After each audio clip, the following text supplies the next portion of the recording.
Yeah, maybe Excellent. Okay. Yeah. Okay. Okay. Oh, sure.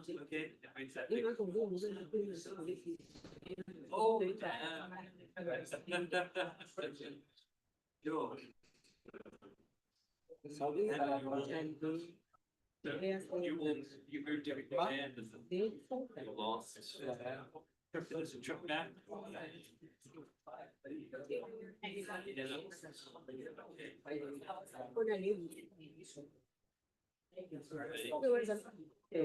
what are you doing then?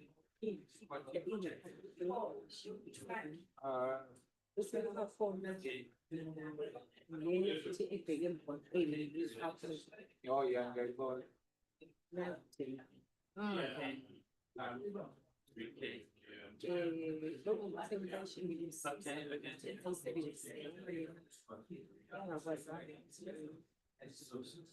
Back all time from the had a great future. All right, so like Okay. So, Okay.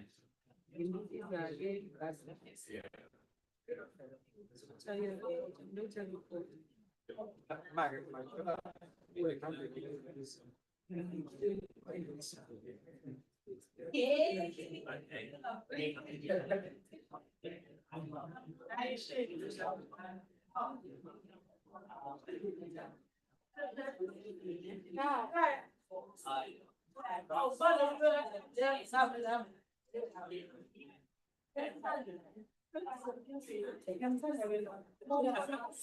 All of girls we used to see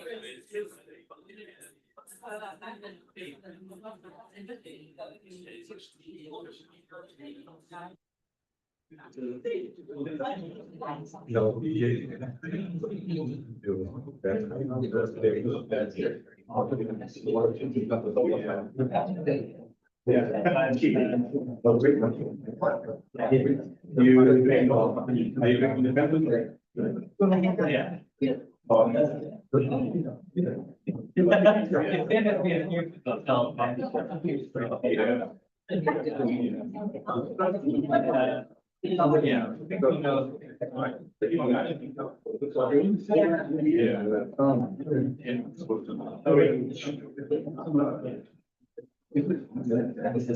We'll see every now.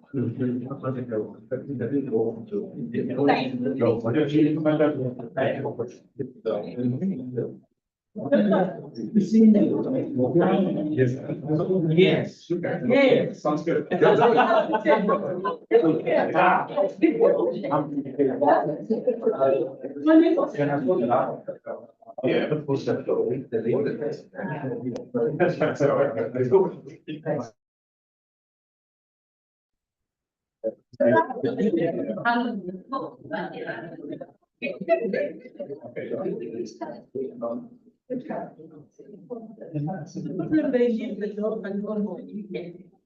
and then you can have. That's good.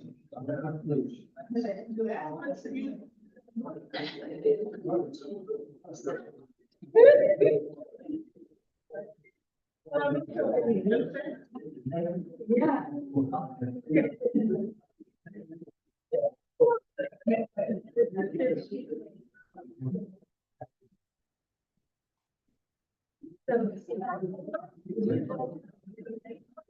What?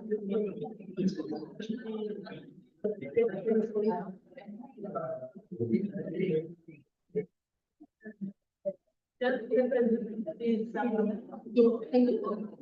yeah.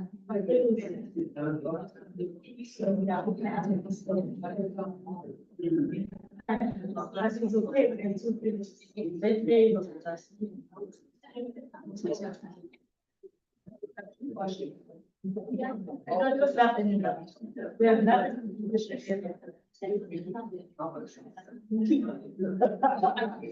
Yes.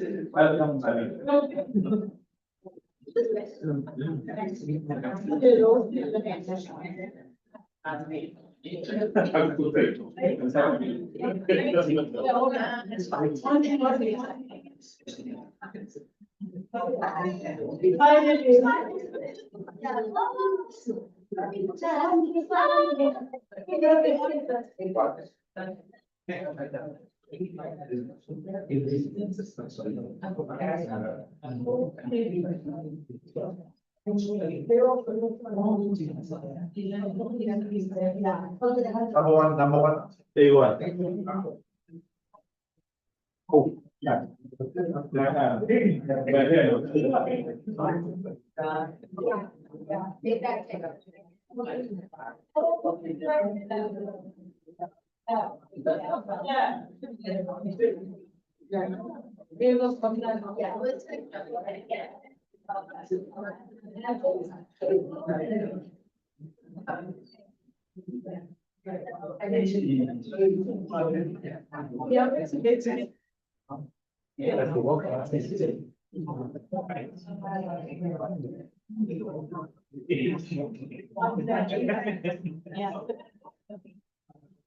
Tonight, the Lord, yeah.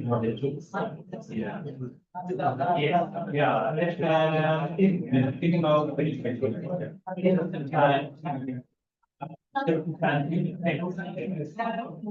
Yeah.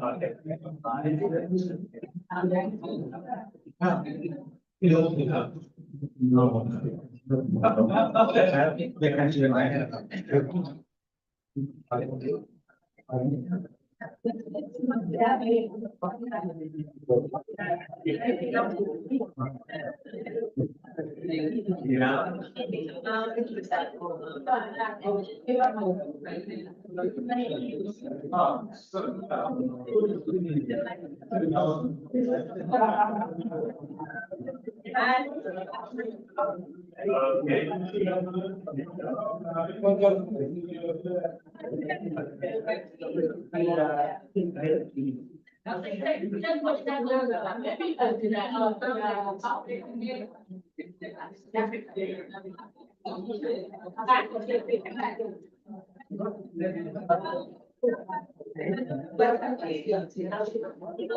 That's what we are doing.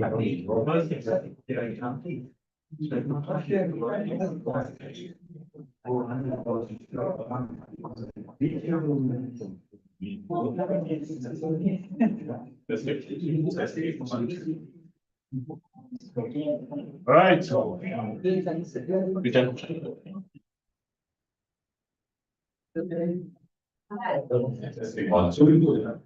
All right, good morning. Good morning, good morning. Sanmunani.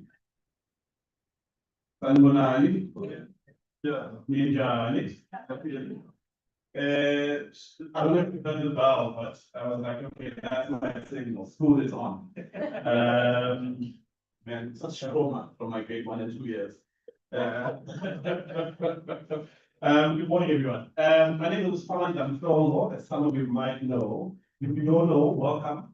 Welcome to DDP, and welcome to the family. Of course, this is a fixture of ours that happens every year, where we take an opportunity to review how we're doing the country, to sort of get a sense of how things are feeling and how you engaged in the social political space and how reflective the State of the Nation address had been from the president, what impact and sort of where it advances our cause as citizens in the way in which the president has presented it.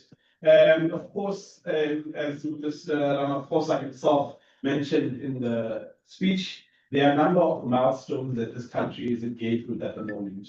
Part of which would have been Women's March in 1956. Of course, we also commemorate another significant milestone, that is the 1976 youth social protest action, youth unrest that happened as a result of the education laws that are quite highly repressive. And of course, the one white guy that's in the front and going to be one of the speakers isn't even Afrikaans, so we can't ask him to help. So of course, the other milestone that we're commemorating and thinking through this year is our signing, the official signing into law of our South African Constitution. So there will be across the year time for the state as well as organizations like the DDP to think about the Constitution's impact on our lived realities as well. And so we want to be able to stay engaged with you as our stakeholders, colleagues, and friends in understanding what the temperature is of the spaces that you occupy. And we hope that today's conversation can lead us to some sense of understanding of those. I'll introduce my speakers shortly, but I'd like to first introduce our Executive Director, Dr. Paul Kariuki, to do an official welcome on behalf of the organization. Can you give him a round of applause?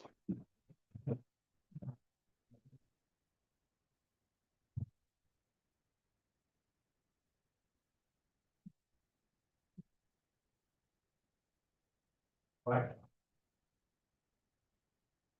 Okay, good morning, colleagues. How are you? Okay, let's try that again. You know, a couple of your saying or something. Good morning. That sounds a little bit much better. Thank you so much for making time to be with us this morning. And thank you, Spa, for giving us a context of our conversation today. I hope your year started off well and you're well into the swing of things in the spaces that you are participating and doing your work. We're so honored as DDP to be able to convene this first forum for the year, as most of you who have been part of our family for as long as you can remember. We do not take these moments very lightly because this is an opportunity that gives us to create meaningful spaces and platforms for constructive conversation. And in this time of the year, as my colleague has characterized, it's an important year. As you know, we're preparing for the local government elections coming down later this year. Our theme for the year is your vote, your voice, make it count. Your vote, your voice, make it count. And that is one of the reasons why we create platforms such as these ones, because the idea is to bring our ideas together, mobilize ourselves as civil society from all kinds of different platforms and backgrounds, because we are going to change anything in this country that is going to look different, even in our municipalities from wherever we are. It is because we've taken the opportunity to exercise our civic responsibility. And DDP for the longest years has been established the last 32 years. This has remained as one of our core areas of work, where we continuously mobilize, educate, and activate citizens to participate actively in political discourses so that we can be able to meaningfully contribute to our democratic processes in our country. And so we are very honored that you are here today. We're honored to have our speakers, whom Brian is going to introduce, so let's not go into that direction for now. But we are honored at first and foremost to have them accepting our invitation to engage with us. It's not an easy task because they're going to tell us what we need to hear. I'm also expecting that you're going to provoke us with their thoughts and about Sona. And so for us, it's a beginning of a conversation that we're going to take along the year. So it's not just for this event alone, because it's everything at DDP is interconnected. And for those who have been with us, they understand that we take these conversations from rooms like these ones, and we take them deeper into communities where we feel that's where the real state of the nation is, isn't it? Political ambition and political vision sometimes are very disconnected, in my view, with what lived realities look like. Now, our expectation as a team is that you brought those experiences today so that we engage with the content that we're going to be engaging with throughout the day, but at the same time also to have that context of your lived reality from where you come from. And that is important because that's how we intersect what we hear our political leaders telling us. We have heard a familiar phrase that I've noted over time. quote unquote, turn the corner. Have you heard that statement before? Oh, just three of you. You guys have never heard that phrase from our president and other people. That we are turning around the corner. My problem with that, one of the many problems with that kind of a phrase is that it kind of obscures the lived realities of the people. And we could be turning a corner, yes, to some extent where, for example, we've been off now as a nation from the gray list. But how does that impact you at home? Even if we've turned the corner, right? What happens turn the corner? And I think that's one of the things that we're going to talk around this on a speech, is actually we are all still struggling to get water into our taps. We haven't turned the corner around that, isn't it? We're still struggling to have our streets safe. We haven't turned around the corner. So sometimes the political ambition and political vision versus the lived realities of citizens at their grassroots level are miles apart. So the task of organizations like ours, and with you as our partners, as part of our civil society network, is to really to track where these commitments are being made. And especially now that we also had, I'm assuming that you also had an opportunity to listen to the budget speech yesterday. There have been different, discussions around what it looked like, trying to match some of this political vision. Of course, it had its own misses, and I'm glad that one of our partners, Black Sebastian, she's here. She'll be on TV at 10:30 ANC, but I'm not asking you to leave. She'll come and tell us what she said there. But she'll be discussing, for example, the impact of this budget on social grants. There was something missing there, and I'm not going to go into that. I had my own view, but I would like, she's the expert, so I would like her to speak on behalf of civil society. But that kind of discussion is important because we want to link political commitments with allocations of budgets. And our task as civil society, one of the many tasks, is to track those commitments into reality.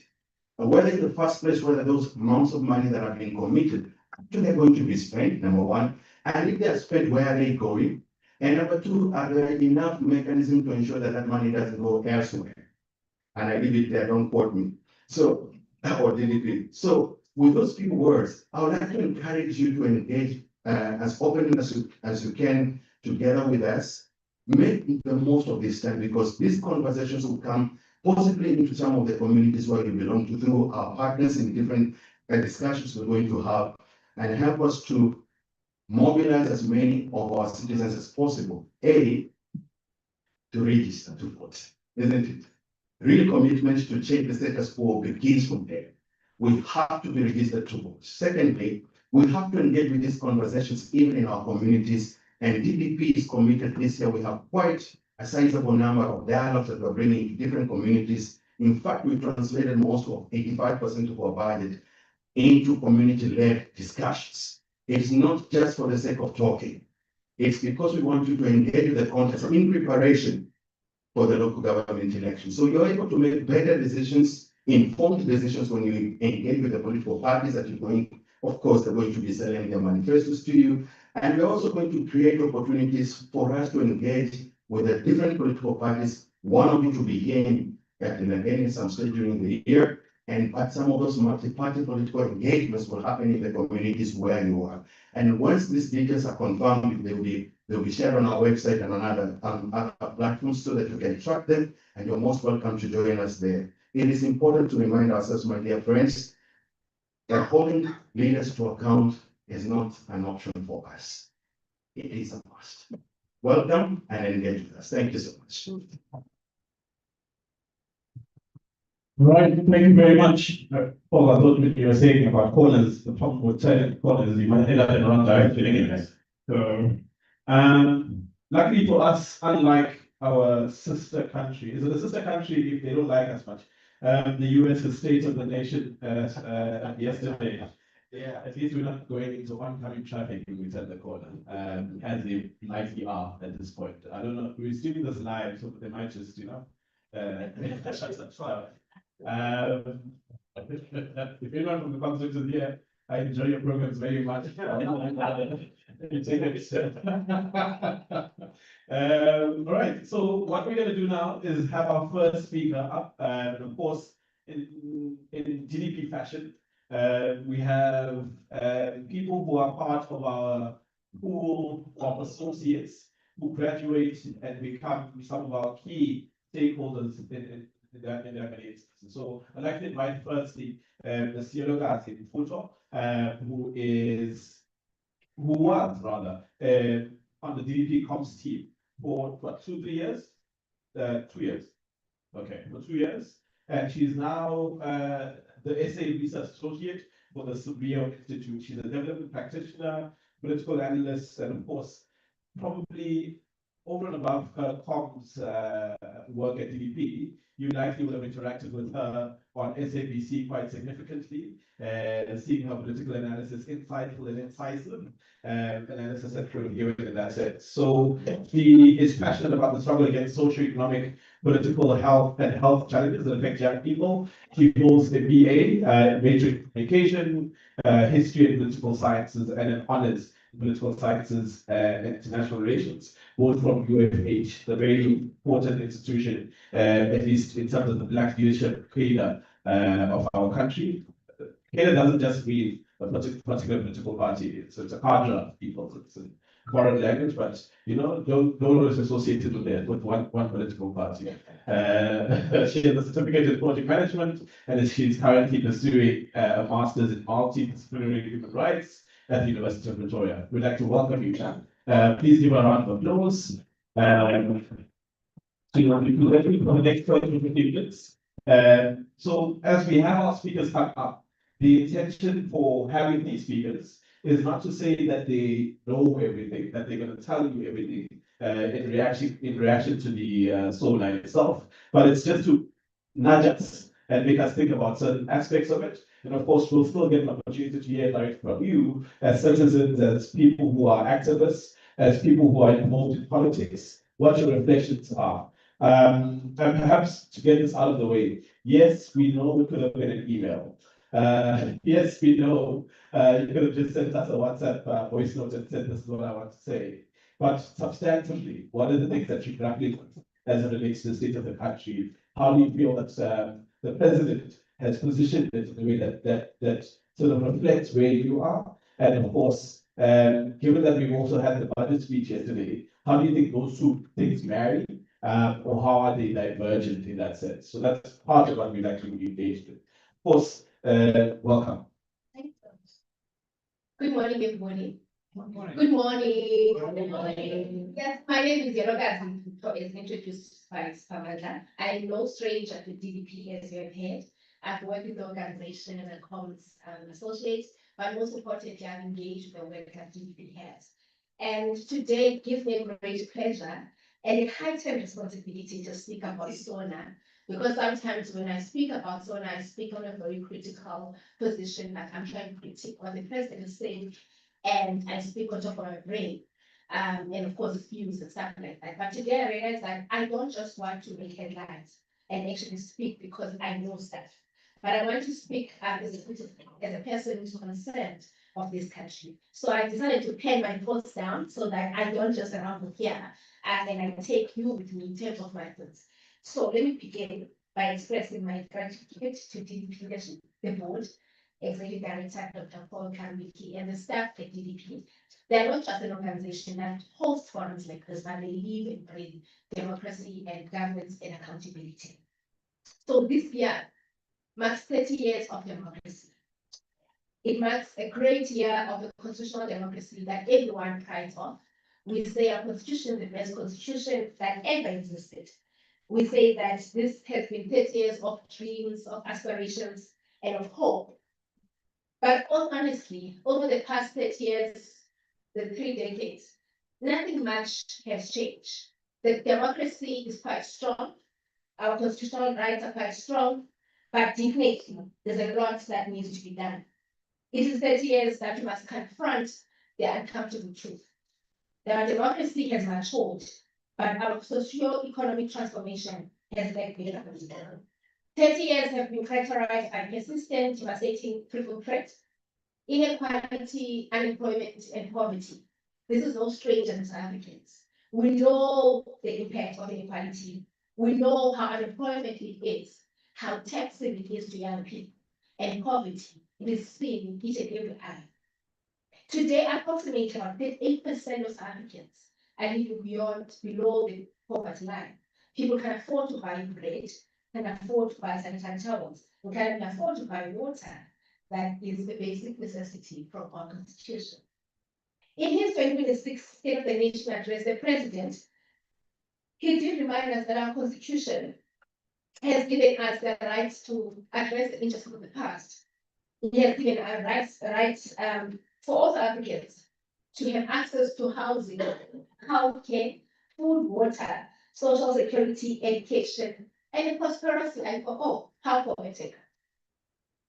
He further acknowledged that we are navigating a rapidly changing global order. Those we have, they have their narrow self-interest. They want to control everything and everyone. In a world where South Africa's internal stability and economic resilience become more critical, but how does it look like if citizens are not economically empowered? What are the implications of the Sona on our socio-political economic status? Firstly, the emphasis on inclusive growth and job creation. We saw last year in the Sona and the Medium Development Plan that we have 3 focal areas: driving economic growth, reducing poverty, and tackling high-cost living. And lastly, building a capable and ethical environmental state. We can reflect on how we see news now on TV. We can reflect more closely in terms of our lives, how things have changed. But let's go back and talk about driving inclusive growth and job creation, which signals a very urgent recognition that economic growth without the inclusion of people, it is meaningless. What does it look like when the GDP is high yet people are sleeping on empty stomach? How does it look like when we have a high GDP and yet the youth of this country is the most dispossessed and destitute? How does it look like if the jobs are not created, small businesses, entrepreneurs are not supported? How does it look like if youth development is just voluntarism and yet young people are in constant state of waiting? And what does it look like if economic and township development is not at the center stage and everyone wants to move townships? But maybe something that we can talk about later on in tonight's talk today. Secondly, let's look into reducing poverty and tackling high cost living. Everybody can attest that bread has shrinked, right? Bread has become more expensive. Fees are expensive in schools. There's fuel, it's up and down. Everything becomes more expensive. And yet poverty is actually, the gap is widening between the poor and the poorest. And how these things have a direct implication with the Sona 2026. We saw the budget speech yesterday. There's nothing much more to write home about from my perspective, but I mean, I'm not an economist, I'm a political scientist. But economists will tell us that even with the low Gini coefficient now, but the poor are still bearing the brunt of the economic crisis and inflation. We need a fiscal policy that will strike a delicate balance between debt stabilization, of course, and social protection. What does it mean when we have austerity measures? What does it mean that we can't fund our policy, we can't fund our social security in the state?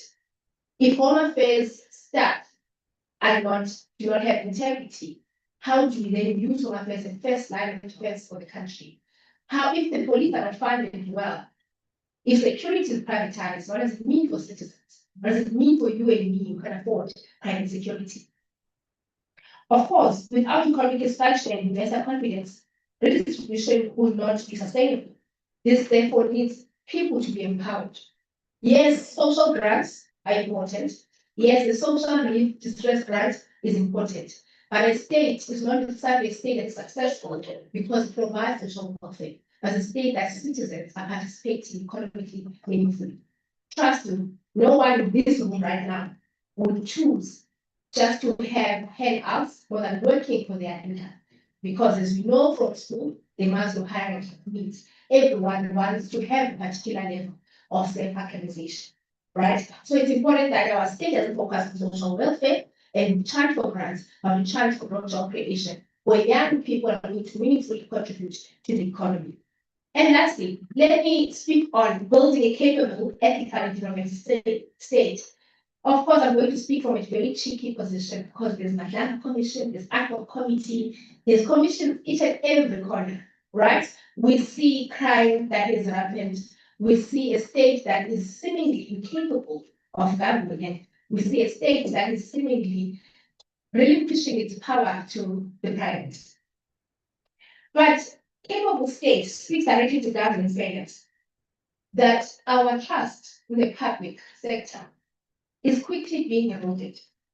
Corruption, inefficiencies, and lack of accountability has eroded our trust in our institution. When we speak of the criminal institutions right now, how much more confidence do we have as citizens? And of course, we do know that a capable state and an ethical state is very natural. It is a need for foundation of our democracies and also for our economic growth. But also this speaks to the safety and security of this country. Doesn't only speak to those who are in power, it speaks to us as citizens. Because if we do not have social security, we do not know how to report a crime. Maybe we think that in reporting crime is not necessarily something that is going to be followed through. How do we then ensure that crime is eroded in our communities? Right now, we speak of social cohesion that has also been eroded. Why is it eroded? Why do we have trust issues amongst each other as citizens?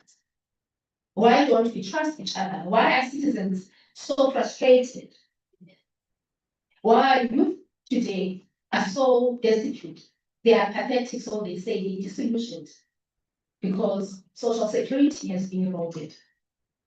It is important to note that South Africa is definitely not in a good state right now, but it is not beyond redemption. We possess an immense potential. Of course, we have natural resources and we say critical minerals, so-called. Those are important. But we also must ensure that our financial institutions are functional. We have a entrepreneurial spirit and support those. It can't be that you have small businesses that are small for the next 20 years, particularly of a particular race. It's important that when we support those who are far from the center of the city, even those who are not closer to power. We support them so that when they're small businesses, they grow and become big businesses. But also we must safeguard our constitutional gains. We must not flex the idea that probably a different sort of ideology or government might be better. The idea that maybe we do not need democracy anymore is quite dangerous, but we must be able to consciously conscientize each other on how we can utilize our vote. As I conclude, we must note that the Sona 2026 deal about president gave us a framework. But of course, frameworks do not necessarily build nations. Speeches are not going to build nations. It is us who are going to build nations. We must use our voice to speak against corruption, injustice, and everything that we see in our communities.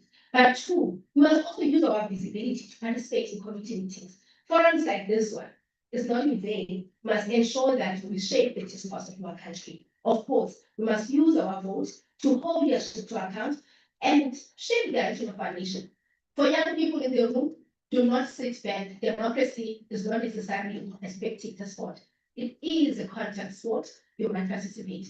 If needs be, rely and rally behind other young people. Because if you are not necessarily the 100% of this generation, you are 100% of the future generation. So take your space now and cement yourself. Let Sona not be another speech archived in history, but a turning point for better. I was scared of saying a turning point, because sometimes turning points, you turn into the oncoming traffic. Of course, our future will not be determined by speeches like this one. To be determined by what you do as citizens. And what we do today will definitely culminate to a better future. I thank you, and I hope each and every one of us in this room is going to ensure that they go and vote, and to see that the Sona that was delivered by the president in the last 2 weeks ago, it is not just a Sona. It is something that we're going to hold them to account for. If they're not delivering, we ensure that we get people who are going to deliver. If it needs to be people in this room, then we're going to support the people in there. So thank you so much. Thank you very much, Yellow Family. You know, when you said turning point, because turning corners, turning point, and of course, a lot of these things are analogous to what's happening in the US, turning point USA, ish.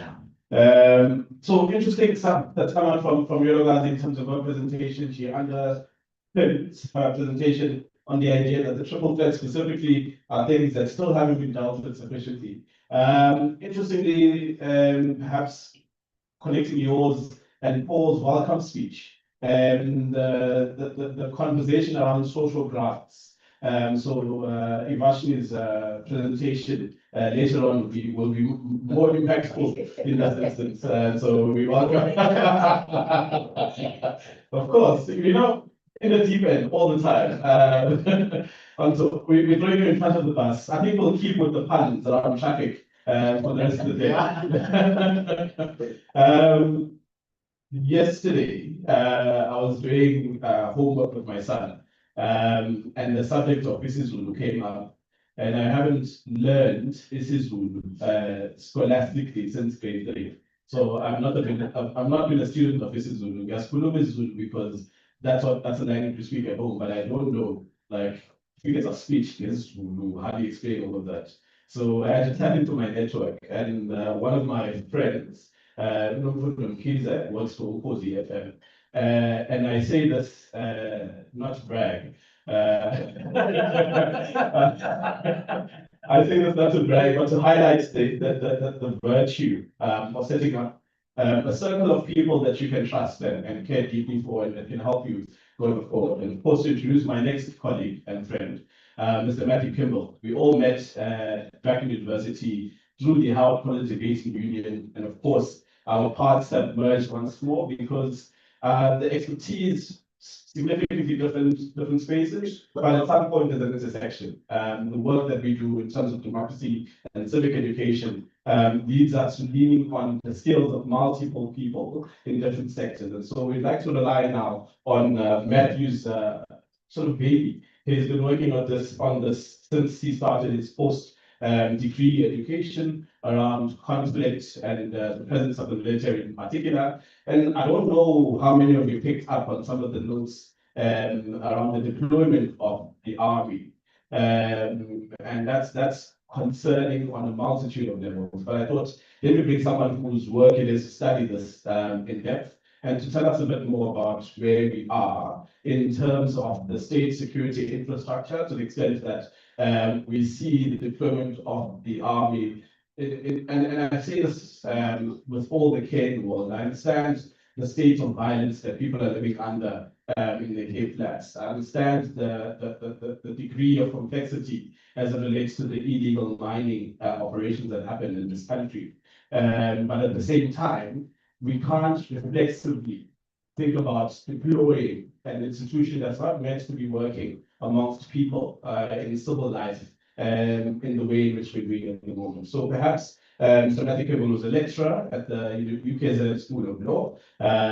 He teaches contract law, international law, and international criminal law, and is involved in supervising and preparing students. Of course, relying quite heavily on his debating background, but preparing students for mooting. He also holds an LLB and LLM from UKZN. His master's research examined the regulation of mercenarism, the thing that the MK tried to do to our people in Russia and the Afghan war. Mercenarism and private military and security companies under the international domestic law. He's currently pursuing a doctorate at UKZN, where his doctoral research examines internal deployments of South African National Defence Force. So he's the right person. And of course, since this has been recorded and he can go back home and play it, like me, he married up in life. So we're very excited. His wife worked for the South African Human Sciences Research Council. And she's just got a promotion. So he's getting closer to being a house husband. We'd like to welcome you.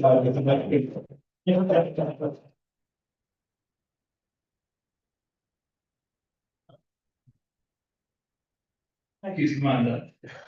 Just to note that I didn't ask him to say that to you, my love. Yeah. I should just notice that. So thank you very much, Paul. Thank you very much to the DDP for inviting me. Thank you very much, Samantha, not only for inviting me, but for the kind words and reminding me of all those years ago of debating at UKZN.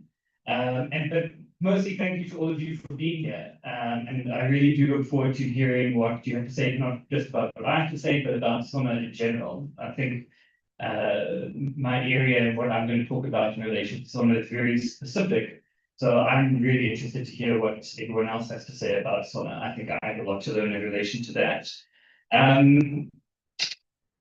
But what I do want to talk about, as Fernand mentioned, is the deployment, the internal deployment of the SAPS. And so there's an important question that I want to build towards as I get to the end of this and as we have discussions going forward. And that is, what do we want our South African National Defence Force to be? I don't think we ever had that conversation. I think we had conversations about how do we integrate the former MK, how do we integrate the militant arm of the IFP? What do we do with those people? Where do we send all of the people who currently have guns? What do we do with the executive outcomes? Those are the conversations we had. We didn't actually have a conversation. And maybe it's timely now that we're celebrating our constitution and so many landmarks that we had that conversation.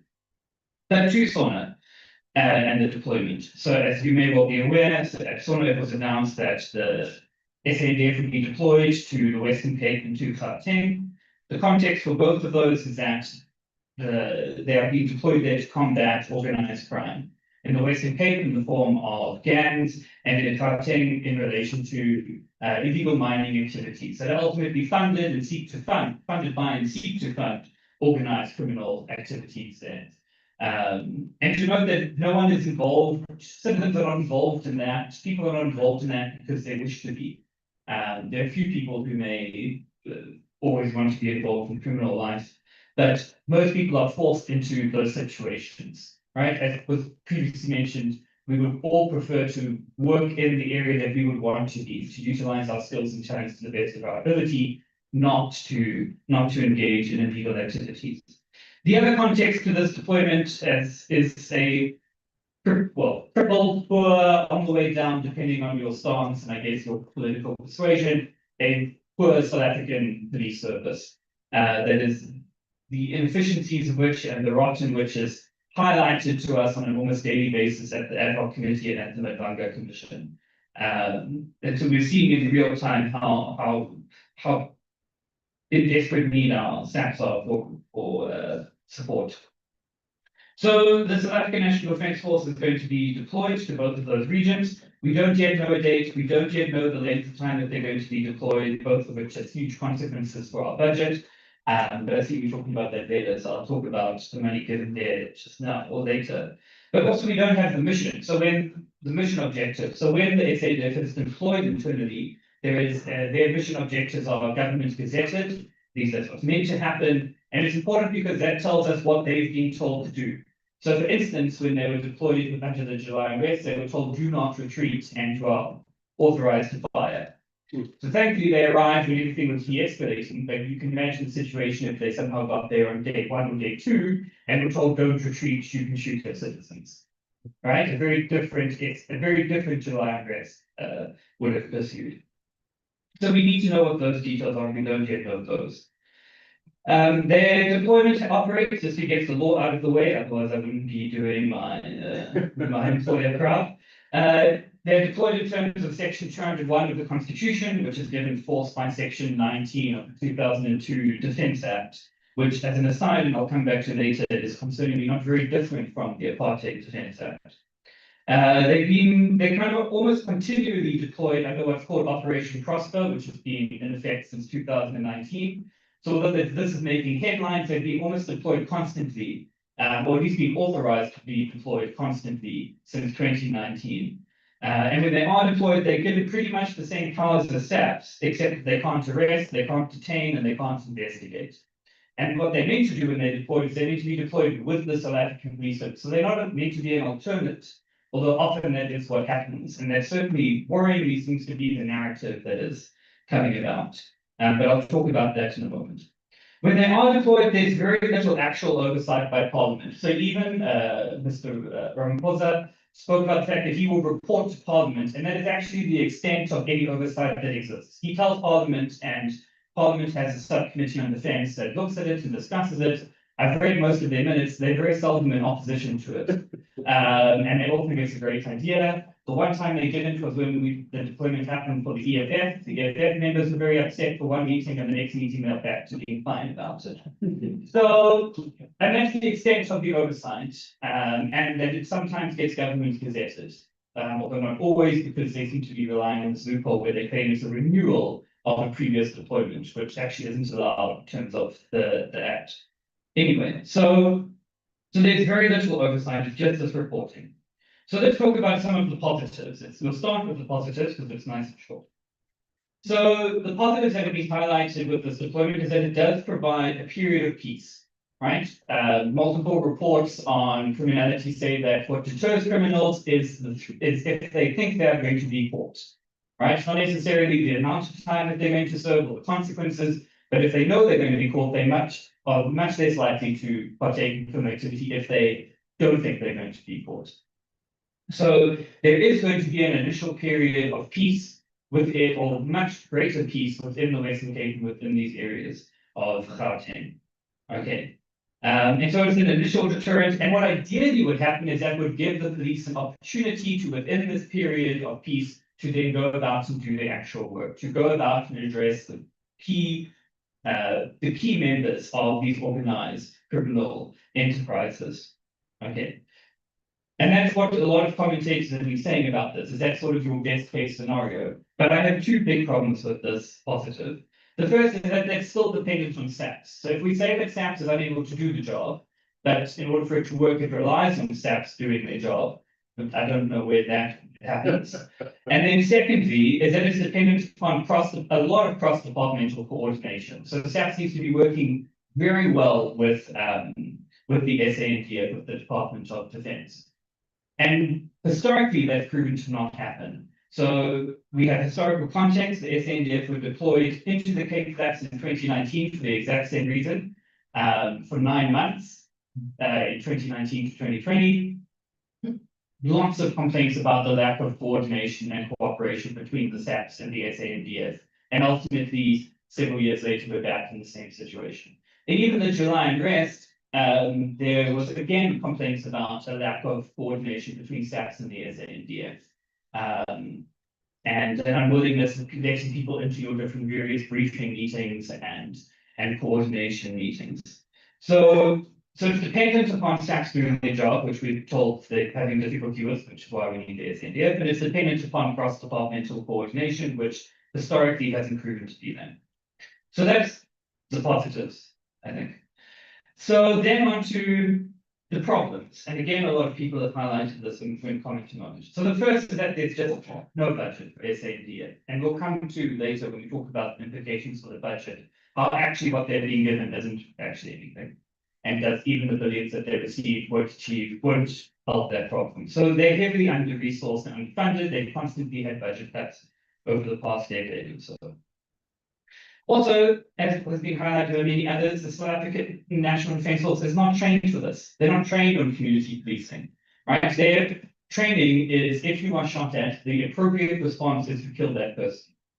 They're not trained in de-escalation because they're not interested in de-escalation in a war zone, right? You're not trying to make friends with the person shooting at you in the war zone. You're trying to secure whatever territory you are currently holding, or you're trying to look after, if you're on a peacekeeping mission, you're trying to look after citizens in a camp or citizens in a town. That's their objective, not de-escalation, which is what needs to take place in a civilian context. It also doesn't solve, and this is the biggest critique, it doesn't solve what is at the heart of organized crime, right? It doesn't solve the circumstances that allow for organized crime to come out. It doesn't solve unemployment, poverty, and inequality. If anything, it diverts resources from grants, from investment in business, from investment in education, from investment in community programs. It diverts funding from that to dealing with the symptoms, dealing with what we see rather than the actual symptoms, rather than the cause, dealing with the symptoms of it. And it also doesn't, even beyond that, it doesn't solve the fact that there's It doesn't solve the problems that exist with SAPs. It doesn't solve the problems that exist with the SANDF and their underfunding and their lack of training in relation to this.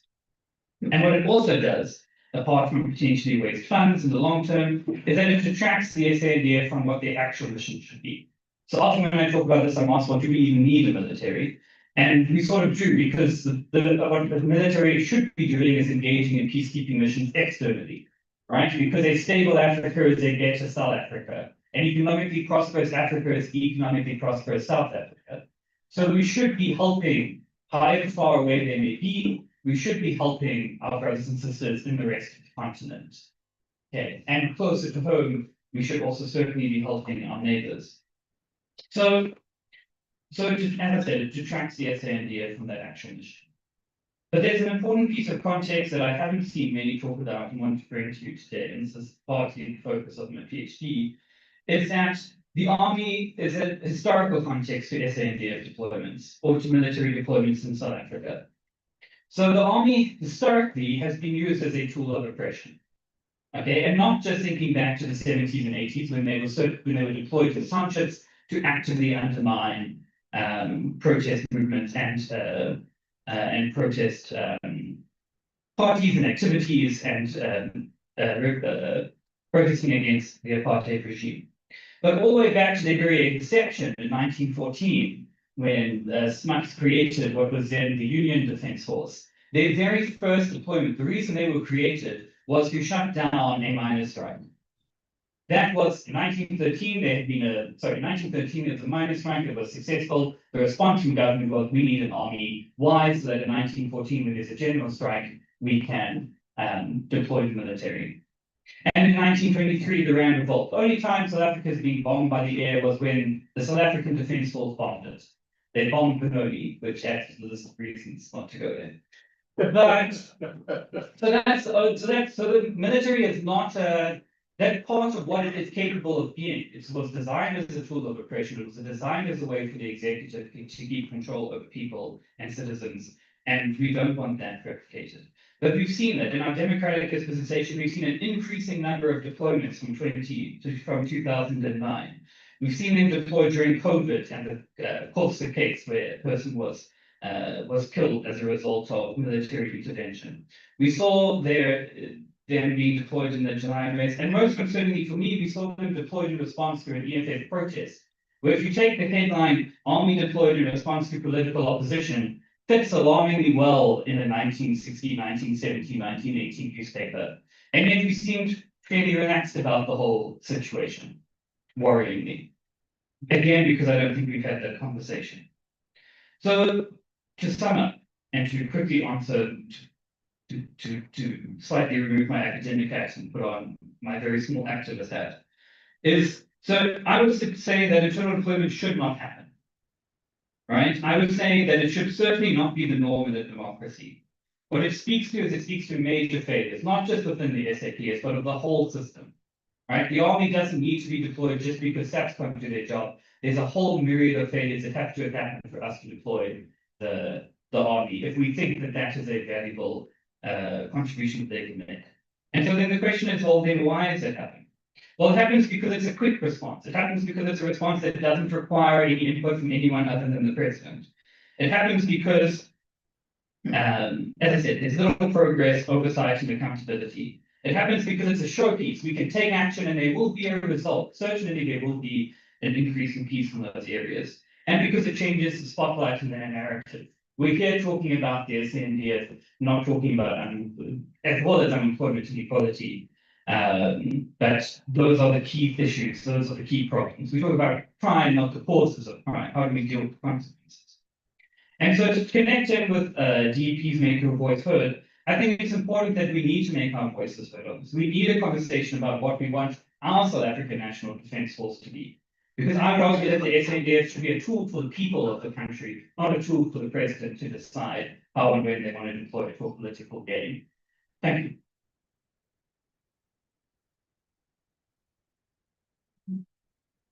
Thank you very much, Iceman. Inside jokes, sorry. Thank you very much, Matthew. I think We'll pause there with our speakers. We have another colleague from the John Lolo, who's going to give a presentation around 11. But at this point, I'd like for you at your tables where you're seated, have a discussion. So introduce yourself, who you are, where you're from, what work you do, what activism you're engaged in. Three highlights. Those highlights could not don't necessarily have to be good things, but three highlights from the Sona as well as budget speech, if some of you have gotten to grips with it, that you'd like to share and engage on at the table. So you have about 15 minutes to do that at your tables, and then we'll go take a few hands from the floor representing the discussion that will happen at the table. A priority of ours, make sure that you give room and space for other people to also engage at the table. Engage respectively, we might have divergent views, we come from different political parties, we come from different parts of ethnicity, and roller KZN. If you travel all the way from Benoni, we hope you're not too offended. Of course, I think it was Charlie Solon who was from there. She never came back, so you know what it is. So take 15 minutes, have a chat about three highlights that you want to sort of have a conversation or discussion about as it relates to Sona in particular, and perhaps how it might have led into yesterday's budget speech at your tables. Thank you very much. I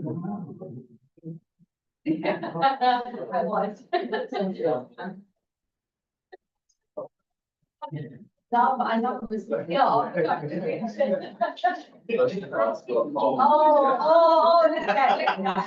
Yeah. Hi, everybody. My name is Catherine, and I'm from and we are and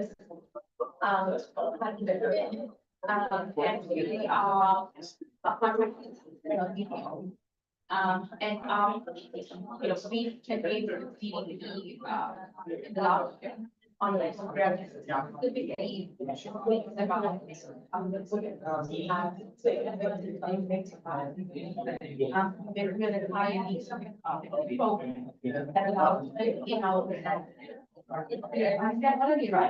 can be the last year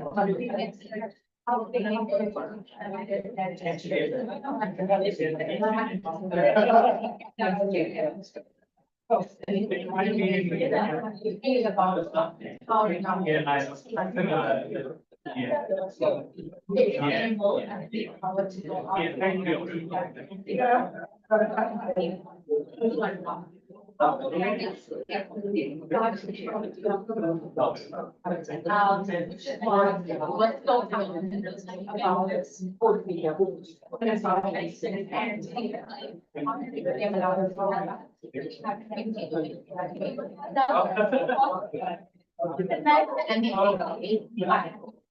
specifically about when a woman is speaking about conflict,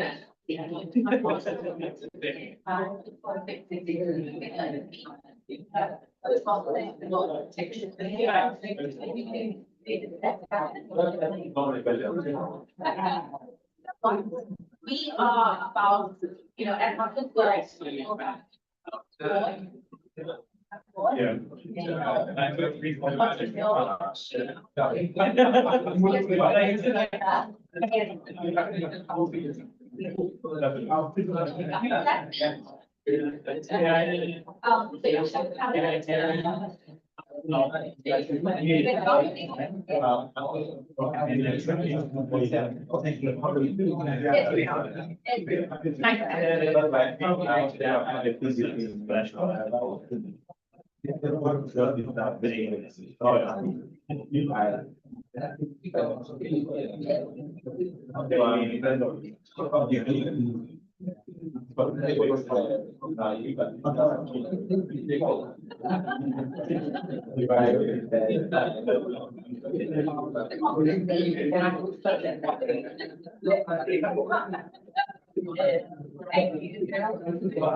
Yeah. And they can do it. No, I don't.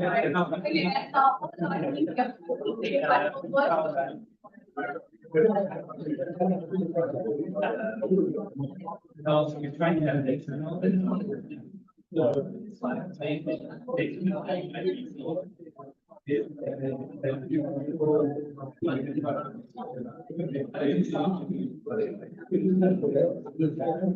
They run on the street there.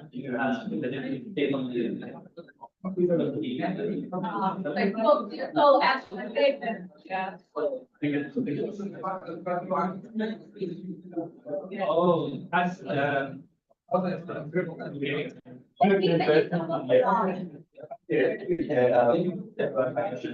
actually, we might ask them. Yeah.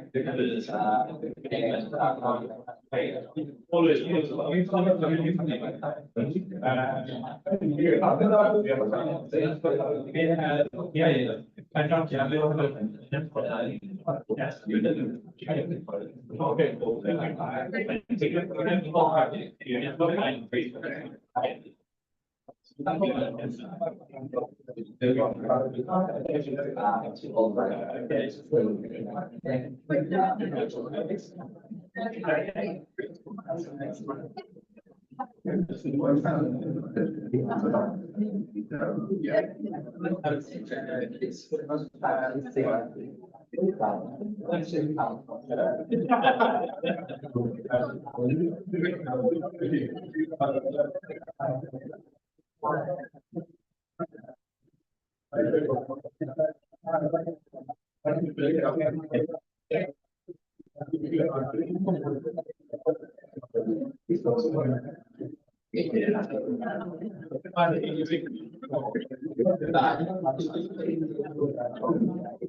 Thank you.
Okay, I think it's always.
Thank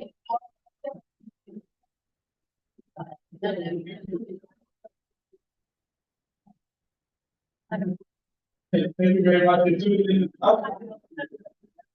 There are still 2 minutes after the 20 minutes is up. All right, so let's all gather back to one meeting. I'm aware that some of us in the room are going to be contesting for local government 2026. Unfortunately for you, this is not an opportunity to campaign. So I'd like for you to please, when you do get feedback, please try to be as pointed as possible so that we can get as many hands up as much as we can. And that's the first thing. The second thing is for those of you who are looking to contest for the 2026 local government elections, we're going to be having a series of workshops, 3 in particular. So please do reach out to any of the staff members and they'll tell you to speak to me, but try to avoid coming to me because I'll forget. And then you will hold me accountable when you don't get the invite for the workshop. So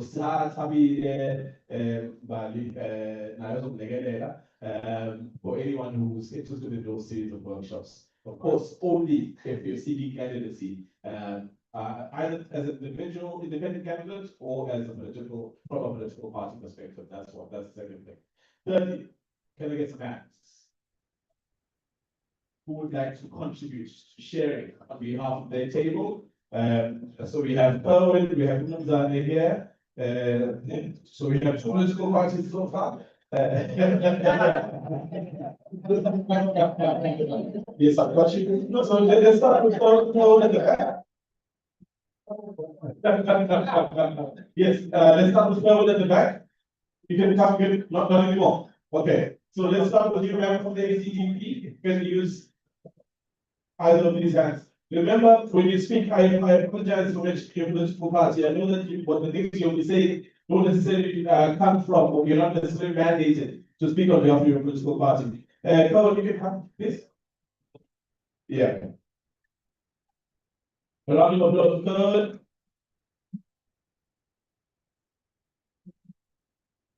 Nice to see you. Nice to see you. See, I'm also a celeb, guys. It should be on the orange, please. Vijay? Orange, please. Orange line. It's on there. I put it on there. 1, 2. There we go. Hi. Hi. Yes, it's nice to be back in Durban. Thank the DDP staff support, but I'm not familiar, guys. Yes. On our table, and of course, our topic this week, but that's the easy part of it. My name is Carmen, I'm from Wainsworth, Ward 68. I sit on the CPA forum, I'm a community activist, but our organization too for not working other people, they would like to talk. What we were told is what is a perspective of the Sona, and our table discuss about few points. Number 1, unnecessary copy and paste of the Sona. Number 2, we have seen progression in terms of programs in the capital projects, GDP growth, social speedily. Policy is devoid from reality, information on the ground. Local municipalities lack resources, slow disbursement of funds to councillors, the need for more growth integration into government programs and policy, and also youth and youth employment, spot about crime, but failed to give framework on how he would address it. And it was a 5 minutes of what we discussed on the table. Thank you. Thank you very much. Thank you very much, Cohen. Yes, the second hand. Yes, I think so. Please just press that Matai on there. Lena. And You can't start doing it, it's a hustle. Thank you. There we go. Thank you very much. Good morning, participants. I'm from, I want to leave, this is table number 3, I don't know. I'm representing table number 3. Well, my name is Mbone Periswayo. I'm from a political party, but yeah, I'm speaking on behalf of my table. We reflected on Sona, and then also briefly looked at the budget 2026. The table said that there are issues that they thought Sona missed. One of those issues is a concrete way of addressing escalating youth unemployment. And then the second one was the issue of the problem of water that seems not to be given appropriate attention. Then the third one was the issue of citizen participation, and then followed by the issue of national dialogue that was proposed by the president, and it collapsed even before it was started, mainly because politicians wanted to control and run it instead of civil society. So we said that in as much as the president enlisted a number of things around the issue of fighting crime and the deployment of the soldiers that we have had, but if the budget is not made available for the possible deployment of those soldiers, that Sona item will remain an item and it will not assist in the fight against crime. We also look into whether Sona did address 3 things that are contained in the National Development Plan 2030. One of those is to fight poverty and reduce inequality. We know that poverty in our country is not diminishing. Instead, it is escalating as a result of rapid unemployment. We know that inequality in our country is not being reduced. In fact, it's becoming worse as a result of unemployment in the main. And in the main, because the economy is not growing to an extent of creating jobs. Instead, it is a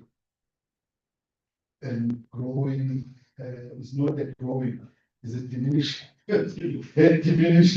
economy. Yeah, I think we lastly we said, in as much as some of the things that are contained in the Sona and are also find expression in the budget are good. The taste of the pudding is in the implementation. The taste of the pudding is in corruption. The money that gets allocated to address our needs in our wards somehow gets diverted, deliberately so, by politicians in our own spheres. Participation by us, it becomes a problem because our participation in terms of the act can only happen at the ward level through the ward committees. But how many of us in this room are participants in ward committees?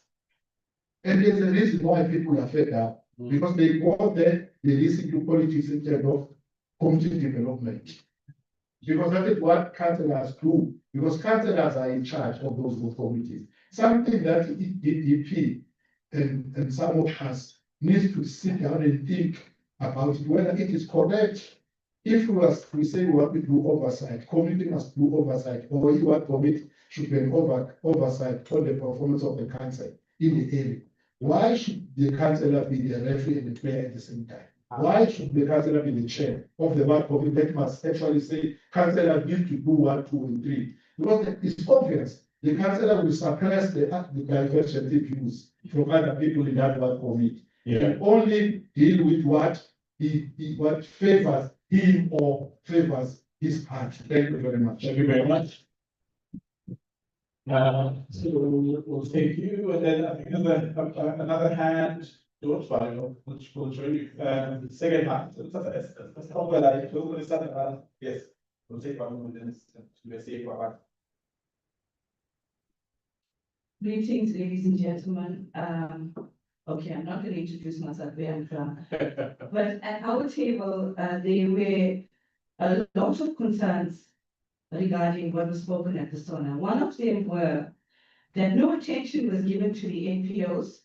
Nothing was spoken about funding for the NPOs. And at our table, we have a lady that is representing the blind and, the deaf society, the blind and deaf society. And we see that in our community, in our areas, even in KZN, how our NPOs are really battling to keep afloat. And these NPOs are needed in our community. Yeah. And yet nothing was spoken about funding for them.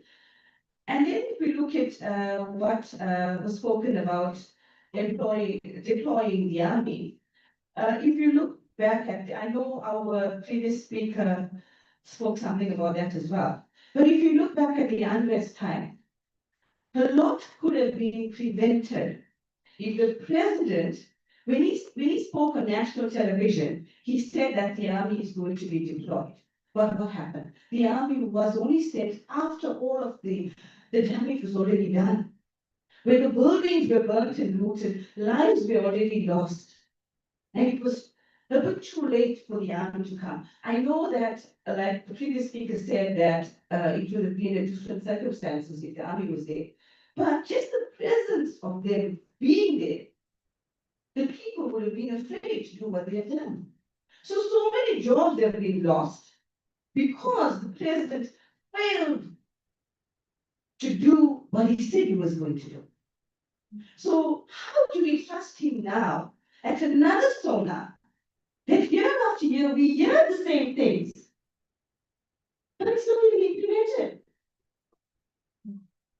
And when it comes down to poverty, right? I know in our table we spoke about too much was said about giving the man a fish, but we're not teaching him how to fish so that he can sustain himself. And we look at poverty. Is everything that was spoken at the Sona going to eradicate poverty? Yeah. A few days ago, just a few days ago, back where we live in, not far from us, in Tonga, a father had taken the lives of his 4-year-old and 7-year-old daughters. He's poisoned them and then he's committed suicide and harmed himself. And if you look at many marriages today, there's breakdowns in many marriages because of the financial strain. And there was a breakdown in the marriage that caused this man to do these things. Yeah. So I think our main focus should be about eradicating poverty. Our main focus should be about empowering our people so that they can go and get jobs. And I'm talking from experience because my son he's got his degree in BCom, accounting, and he's also got a diploma added to that as well. But there's no jobs for him. Yeah. He couldn't get employed because apparently he does not have experience. He finished matric and we put him to study. And now he's working in the retail as a brand ambassador because he can't get a job in his field. And we're looking at if the ministers, if our country we are not going to improve in the unemployment rate for graduates having no jobs. They're going to leave our country and go to other countries to find jobs. And we look at medical students that have the honors and the master's degrees, can't get jobs, and yet we see how much of a need it is Yeah. for more of doctors and all of that. And you look at during the COVID time, we had to bring in human doctors, human specialists to South Africa, to our country, to KZN and in our country, we paid them, I think, possibly billions to come to our country. Yet we allowed our medical staff, our medical professionals to leave our country and go to other countries because they were not paid enough. The conditions that they worked was not even good enough. Yeah. And most of the government hospitals are so overpopulated. Why? Because we are allowing foreigners to come in our country without being legal and take the resources that belongs to us. And therefore, the conditions of our professionals in South Africa need to be relevant. Thank you. Thank you very much. Round of applause. I'd like to invite the final round for now. Over my colleagues, don't beat me up. There'll be another opportunity, but I'll tell you, I'll incentivize you for the next portion of the program. That's I give and I take, you know. I take away a bit of your time to speak, but I'll give you something in return. Don't worry. Morning, everyone. Yes, ma'am. So speaking is something from Alex and M Solutions. So at my table, we especially highlighted our concerns as what one of the speakers was talking about, most especially with regards to crime and security and the deployment of the CNDF. Whether are they going to be able to have resources and also to execute duties. And also, we are worried about the funding of infrastructure.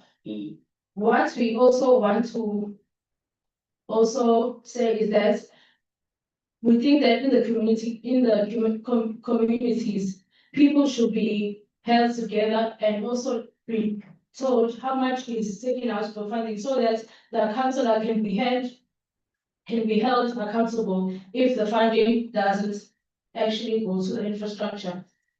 And also what also concerns us is unemployment of the youth and graduates, which is at a crisis level now, since over 3.5 million young are not in employment, education, or training. Yeah. And lastly, what concerns us is immigration. Thank you. Oh, you want to expand on the immigration subject? No, what you heard earlier captured some of your sentiment. Okay, so I'd like to offer you as an incentive a short tea break of about 20 minutes. Grab a snack, come back inside. We'll continue with the rest of the program at 11. And of course, I'll take a few more hands before going on to the next speaker, the next portion. Of course, I'd like to invite our speakers and our director. So please join at the front for a quick group photo. Everyone else, you can grab tea, come back at 11, please, promptly. It's tea break. We still have lunch at the end. How does that remind people about that? Thank you.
Oh, this weekend, what do you mean this weekend? Yeah, no, it is like one of the things that's higher than.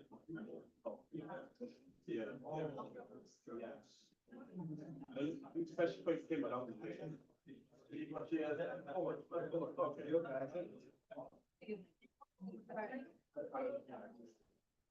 Yeah, but I don't.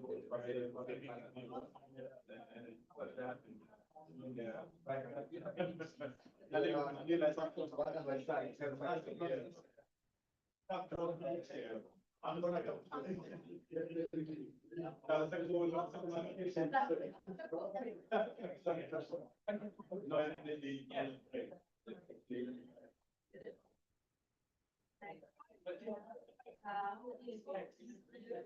Yeah, I think maybe.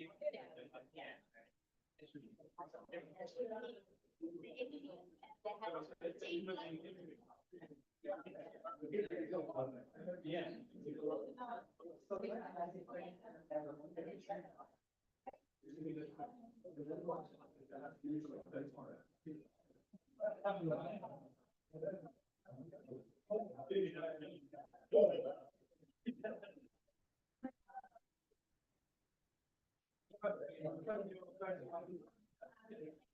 Oh, wonderful.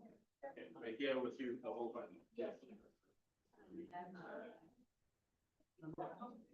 No. Hey. Yeah.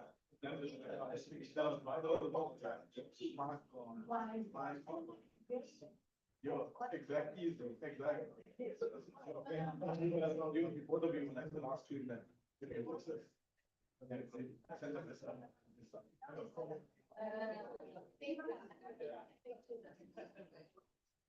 Yeah, tell them this. I am. Yeah.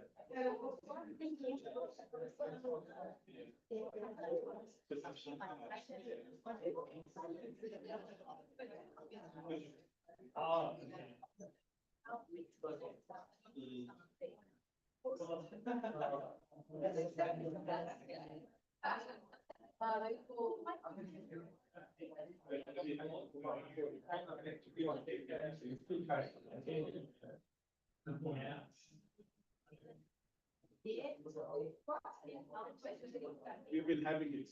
They don't know.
We're doing survey, yeah, doing survey. Oh, is that so? Did you not put it in the thing?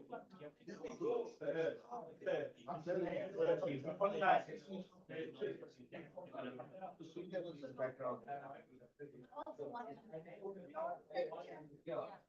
Yeah.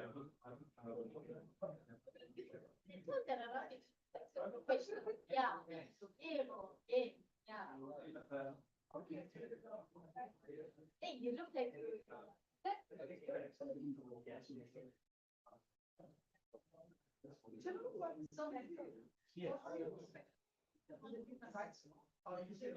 No, I'm working on the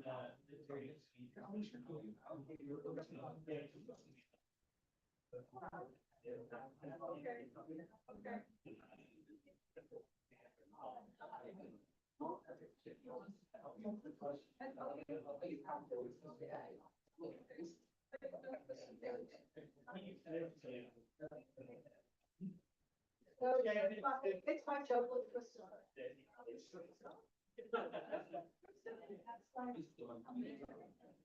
You want something? Most of them. But so when they're not.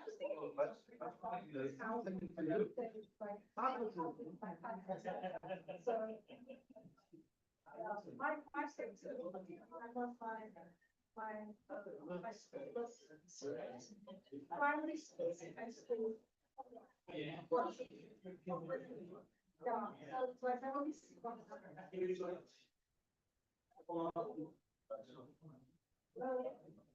I'm okay, I've had. They're not cheap.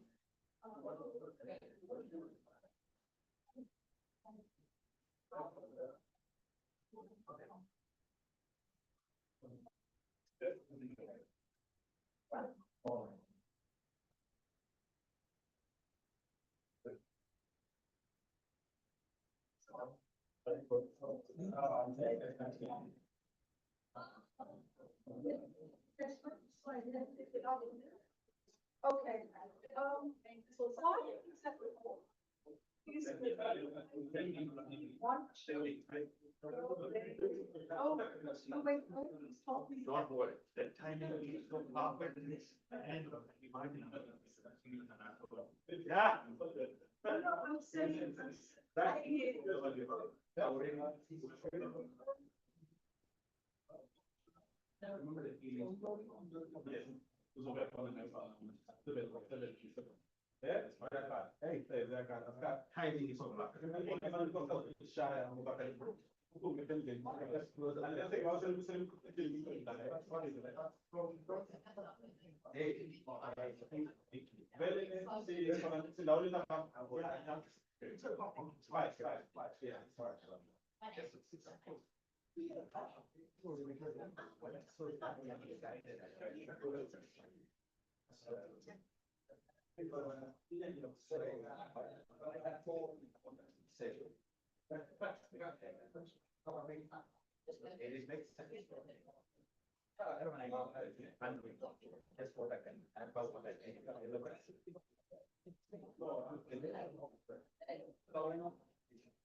timing is so Yes, like so.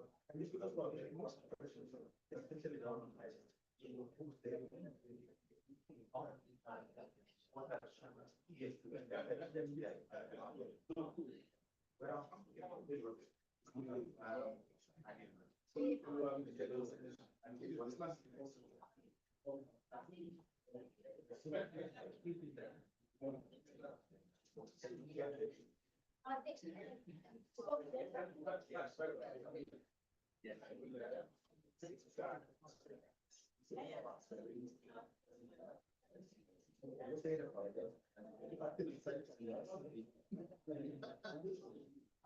Non sono conosciuto da cosa, del gruppo now, non si devo vedere, last man. Very drop. Yeah, Islamic Devils, which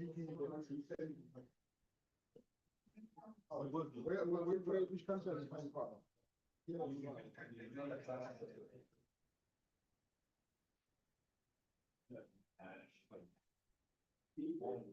Yes,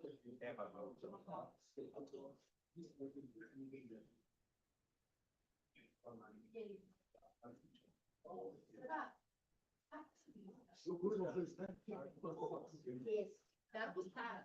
Thanks a lot. That was hard. Oh, leadership, hey. Holy. Let's play. You go and I live in God. It's like a public protect. I think you're using the phone number. It's possible. Look, it's also 65813. That's the number, then that's the reason. That's 7 So,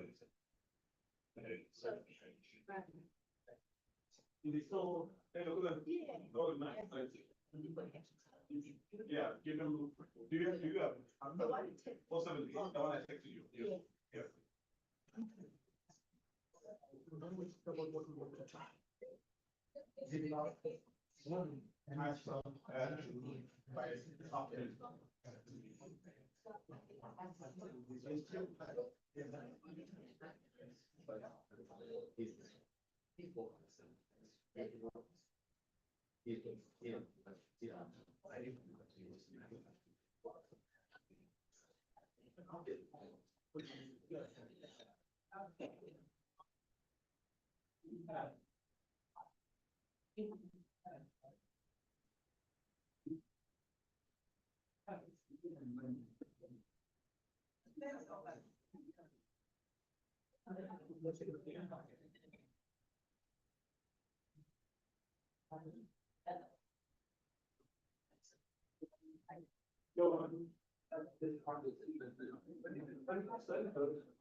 Don't even know what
Yes, we join our seats. And colleagues, take your seats. So if you can see the given take mistake. I told you I have some incentives, but I hope you enjoyed the incentives. Incentives. I'd like to perhaps what's important, and perhaps what would have been important in the State of the Nation address is to get a better sense of the numbers, the ways in which effectively people are engaged, are informed, and are participating in the space that we are occupying. I often mentioned that we have, as a country, very few opportunities to give input into the data sets about the state of governance, the state of the country. And the census happens like what, once every 10 years, it seems like at this point, if we think about the frequency of the census in particular. Even though the census that happened back in 2022, if not 2021, we did see some challenges with the data that was collected and how it might not have necessarily spoken to the state of being. People challenge that because some of us got tablets and we didn't want to go house to house. We don't know how good those numbers were in that set. The other opportunity that's slightly more frequent one for citizens in particular to give input into that space is through the use of the ballot and the ways in which we cast our votes gives a sense of people's sense ambition for the country and where we are in terms of our political discourse. And so that happens only in 5 years. There are other institutions that do the work of surveying, but quite often what you sometimes hear is that the sample sizes are too small. We want to understand better what the sample to what the methodology was. And so that becomes a bit of an area of question as well.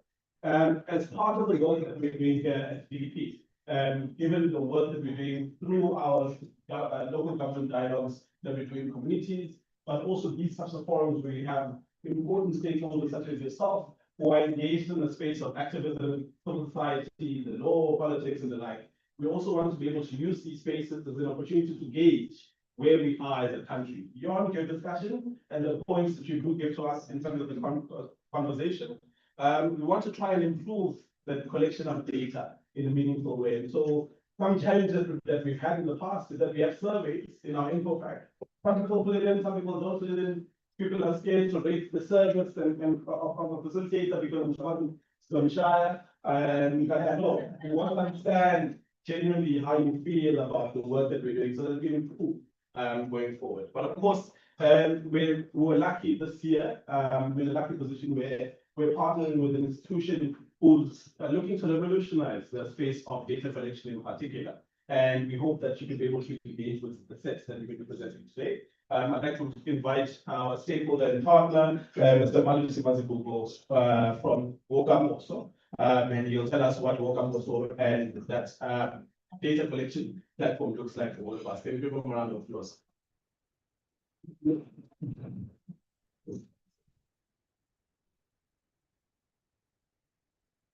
We are facilitators a little bit.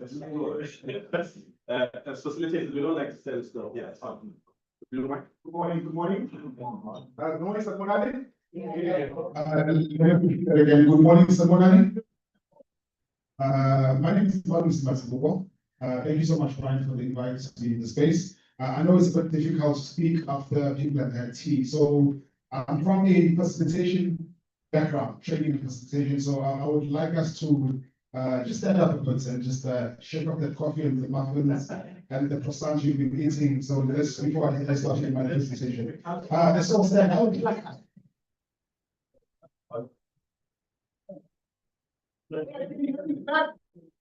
the back, can you hear me? Thank you so much. We're going to do a small countdown from 5 to 1. Are you doing the countdown? 1, 2, 3, 4, 5. 1, 2, 3, 4, 5. 1, 2, 3, 4, 5. 1, 2, 3, 4, 5. 1, 2, 3, 4. As until we get to number 1. 1, 2, 3.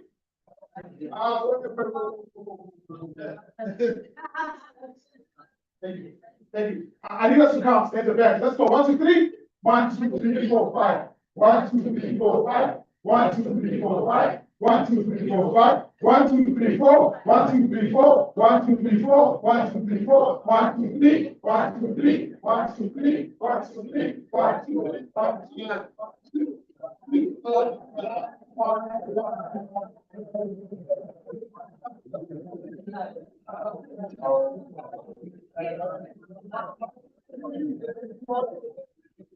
Very, very short. I put a few background as to who I am. My first encounter with DDP at the show was in 2013. So we've been working with DDP over the years. I think one of the biggest events that we've done in partnership was in 2019, where we co-hosted a land beauty dialogue, which trended number 2 in the country during it was a holiday heritage day on 24th of September in 2019. It trended number 3 in the country. People were talking about this topic, even the likes of Julius Malema was tweeting about this topic.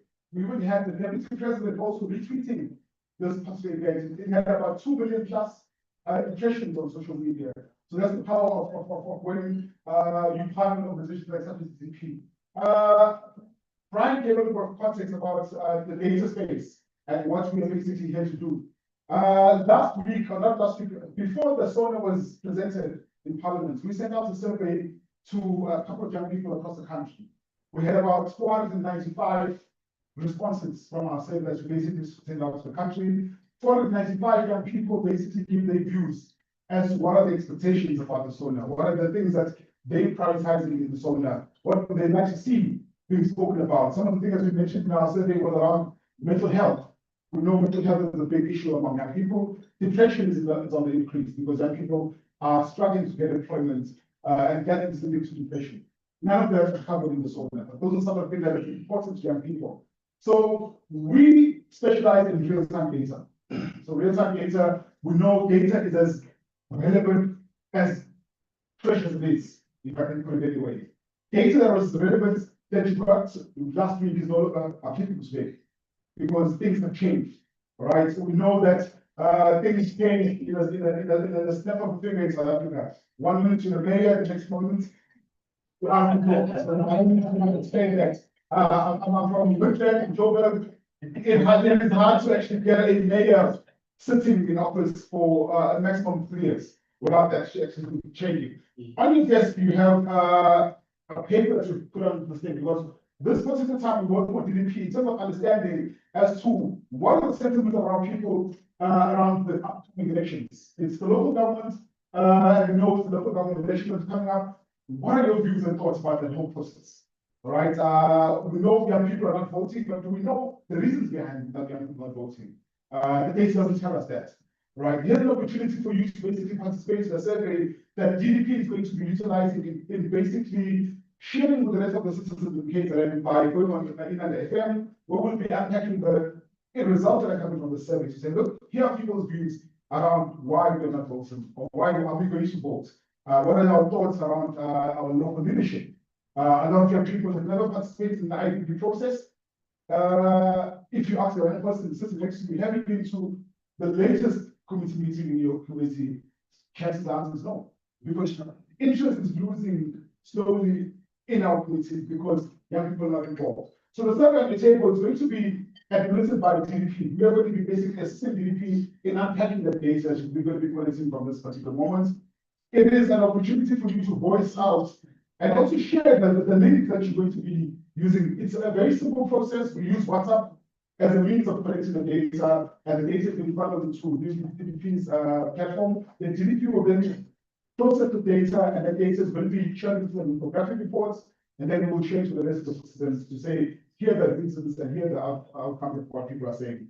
Are there any questions? We're also open to partnering with other organizations. We work with various organizations, City of Cape Town, City of Tshwane is one of our latest partners that we're working with, companies, NGOs. If you need assistance with data collection in real time, all right, real-time data, please speak to us. We'll definitely be willing to partner with you in that regard.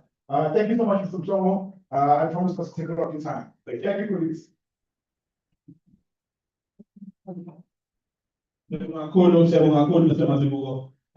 Though we have deployed you to Gauteng Midland, home is home, but of course, ngoba naye umjita ubuya hlala eNduzuma okay, thank you very much. So we had hands remaining, and I'd be happy to say, the give and take, please participate in our poll. If you don't have data, then I think the Wi-Fi works, so you're more than welcome to use that. But as we do that, I take the remaining hands that we had before the break. Four people, the hand that has been raised, is now no longer in both knows that it is going to the front. Yeah. Can give a round of applause just to encourage him and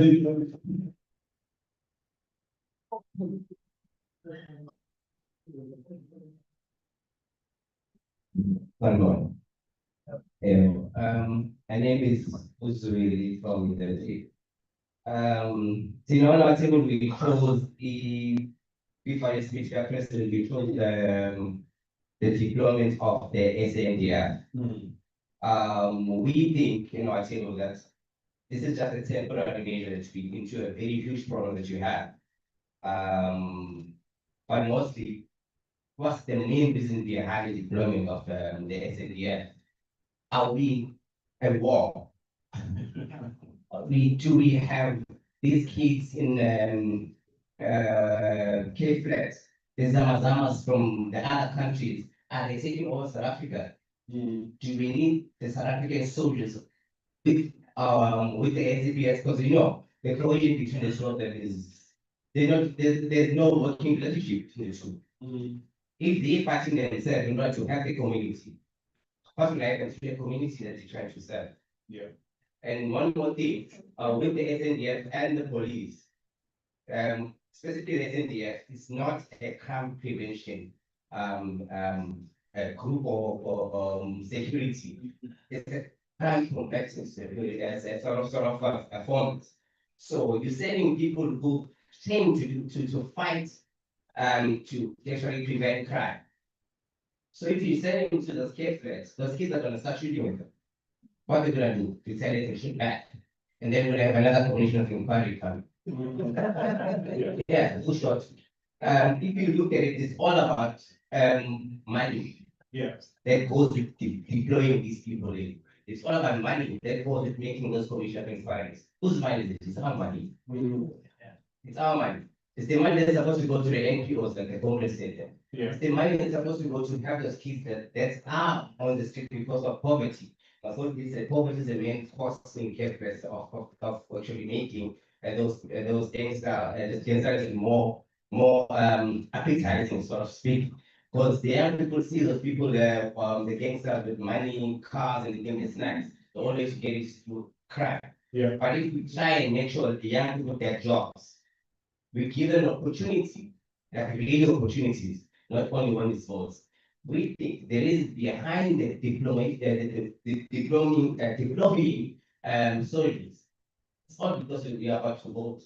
Can anyone tell me right now, do you know when you're voting this year? Do you know the date yet? No. It's March, April, May, between May and June, that's our voting season. And no one has told us anything. The only thing you're doing right now is deploying soldiers. Yeah. Thank you. Thank you so much, Sharon. So this year's election is likely to take place in the window between November and January next year. How about so that's the window, because that's when the current council term ends in November, because we last voted in 2021, we voted in October, the last election. Yeah, it was November 4th, yeah, November 4th. The first, yes, it was the first, and it was a problem because it happened just after the weekend. And didn't vote when they voted the other resigned.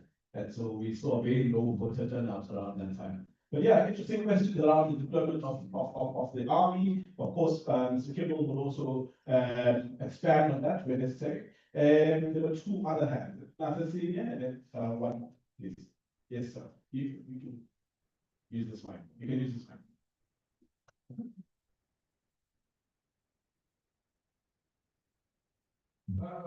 Good morning, everybody. Well, good morning.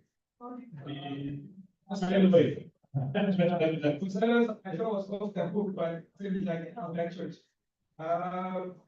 So our points are firstly is youth. The problem is that we have with youth is there's a lot of talk about youth, but we do not see much tangible progress. And if there is progress, there are programs that do not lead to growth. Yeah. So the stipends that they put up with these programs, and after those programs, they go back to being employed and they go back to no income. So here's the thing, the table all agrees that we need a lot of the old people to move out from these positions where they are now, let's say, they're for staying their business. We gave them a visa, we gave them a visa to be in government. And then they overstayed their visas. Now they are illegal, that's what the state has. Instead of them in our competition, I think it is their role to now show us, give us their experience and help us to develop more strategies on how to grow and to develop the economy. So one of the strategies or some of the strategies that we developed as a group is there's a lot of skills that need to be utilized. For starters, the government could help people get routine skills like landscaping. And those landscaping skills, they will give them certificates and give them starting up equipment. And that starting up equipment will lead, if someone is dedicated and hardworking, it will lead to more. Yeah. Because it's startup capital. Yeah.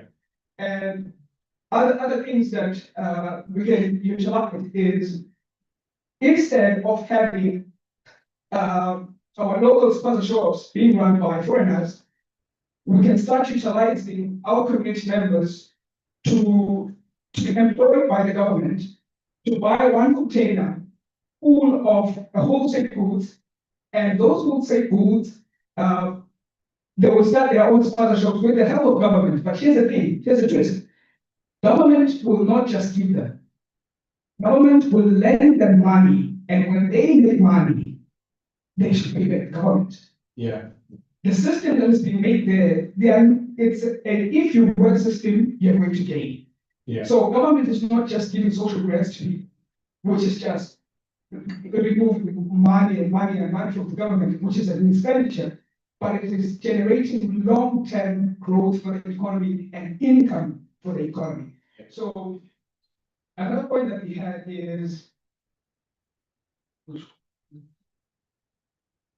okay, but that still goes for salons and all those things, because here's the thing, the black market or the black community, or rather an African community, the South African community, they do not have a problem of not wanting to work. Yeah. They want to work, but the problem is they are undercapitalized. And government does have that capital because we do see that capital being utilized in social grants, which are not helping us in the long term. Cool, thank you so much. Oh, you carry on. Sorry. Yes. Another point we have is political standpoint. Here's the problem. I think we all grew up in families.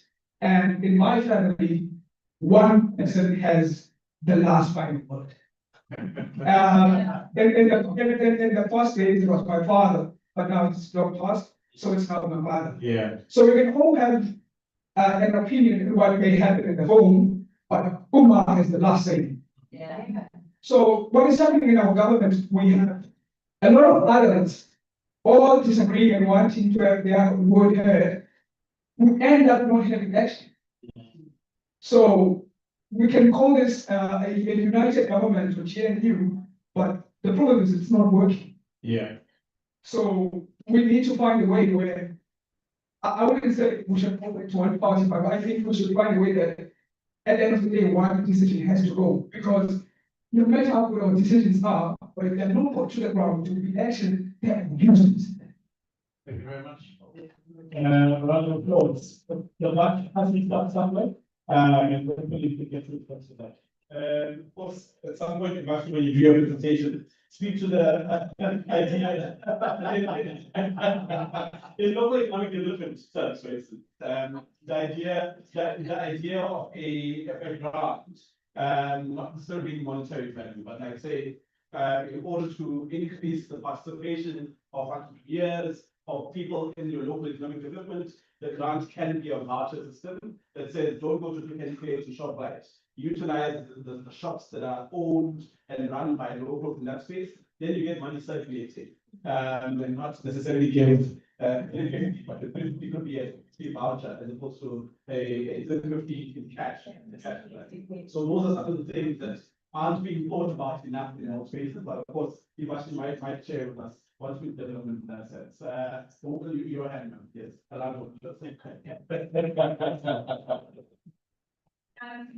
Yeah, good morning everyone. My name is Melissa. I'm from Blacksash. I'm with Vashni's colleague. Oh, lovely. So you have a much presentation here. I'm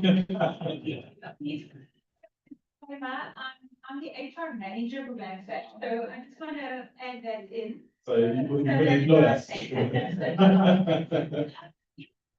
Yeah, to our previous speaker really just spoke to the heart of what I wanted to share and even what you touched on now. But there are 4 things that I wanted to talk about in terms of Sona. Generally speaking, the Sona had no actual plan. There was very little depth in terms of what does it actually mean in terms of execution. And I think that was really a golden thread that you can see throughout the president's speech. You've actually spoke about this earlier on, but I think what was interesting, they spoke about a redesign of the SRD grant. Yeah. But what is the redesign? Because we look at what the budget said yesterday, the redesign speaks of a inflationary increase, which is not really a redesign in all fairness. It spoke about the fact that part of what the SRD grant is or what the part of the redesign process rather, is around digitalization. And I think the reality is that to have individuals now use a My Mzansi app to gain access to everything, you've got a smartphone, that's all good and well. But if a community has no access to Wi-Fi, if they don't have a proper smart device, then how in heaven's name is what we're going to go and get her grant? And so I'm really questioning the concept of what does redesign mean in the context of the Sona speech. Then the second point that I wanted to make was just around youth unemployment, and I think the speaker spoke so beautifully about it. Okay, thank you. So just in terms of youth unemployment, I think the one thing that concerned me was our vocational training within our university spaces. I did a bit of work at one point with lecturing university students, and I realized something while sitting in the classroom is that we're really good at teaching our young people their vocational training, whether it's agriculture, whether it's business, whether it's, whatever it might be. But we don't teach them how to be entrepreneurs within their vocation. There's nothing that comes alongside that curriculum that supports them to say, if you do not get the job, how do you create a job for yourself? There's no idea sharing. We don't incubate that within our curriculum and in our vocational programs at universities. We rely on programs like Yes and Arami, our EAP programs that we have in our municipality. And there's something never spoke about how they would capacitate those programs or help grow those programs.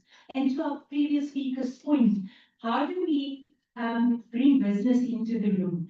Earlier on, I said to Vashni, is business part of this conversation today? And I'm not sure, and forgive me if business is part of the conversation, but how do we take them from the boardroom table and into the grassroots, where the local businessman meets our social justice partners and says, this is the aim. When I'm sitting at a strategic meeting in Indaba or in Imbizo, and I bring in a social justice partner and I say, this is our organization strategic intent, but how do we link it back to what South Africa needs from a social justice perspective? We have those consultants in the boardroom. You don't see that, and you also don't see it in our local platforms. And then my last point was just around the limitation on funding. And so I know that, in all spheres of Sona, all spheres of government, there's a redirection of resources. But if I think of municipal funding and I think of a concept of free basic services, which needs to be made available to those that really need it, the moment the municipal budgets are cut, our citizens who are in need of that free basic services do not get the services that they require. Yeah. And that is what Sona for me just really didn't address. Thank you so much. Thank you very much, Sharon. That's what we also need to applaud Black Sash for, is that just because you're working in HR doesn't mean you shouldn't understand the value and the contribution that we're making in terms of the organizational side. So congratulations to you for being invested in in the ideas, the ideation of the policy and the work that you're doing inside the organization. Sometimes administrators, HR, and finance people, they're too close up in those offices to understand the complexities of that work that's being done in that organization institution. There's a hand here and a hand here. I'll take those two hands now. So 1, 2, 3, 4. Those 4 hands. Let's start with you, ma'am, and you can join. Use this mic. Thereafter, after we've gotten those hands, we'll then ask our 2 panelists for now to just reflect on some of the things that they're hearing. At the moment, we can ask please go get mic'd up. Good day. We are here for you. Don't worry. Good day, everybody. My name is Nisha Bachim. I'm from Durban and course for mental health. And I did hear speak about mental health, and it's currently very high. And I think that the government is actually implementing more mental health issues because of the way they are practicing, taking over the country and doing whatever they do. So they are actually to be blamed for people committing suicide, the depression, anxiety, people losing jobs. So it all boils down to the mismanagement. And I wanted to speak today on the infrastructure budget, the linked service delivery commitment, and we must track this commitment to hold leaders accountable for the state of this country. Be an example like the 22 million then structure, I mean the statue that you see here in Durban. What was the need for that when basic necessities are not met? That infrastructure, we have no water, we have no electricity. That funding should have been used for that type of thing to give the citizens of this country a better livable condition instead of putting a structure which doesn't have any value to society. And I want to leave my colleague to speak on the last.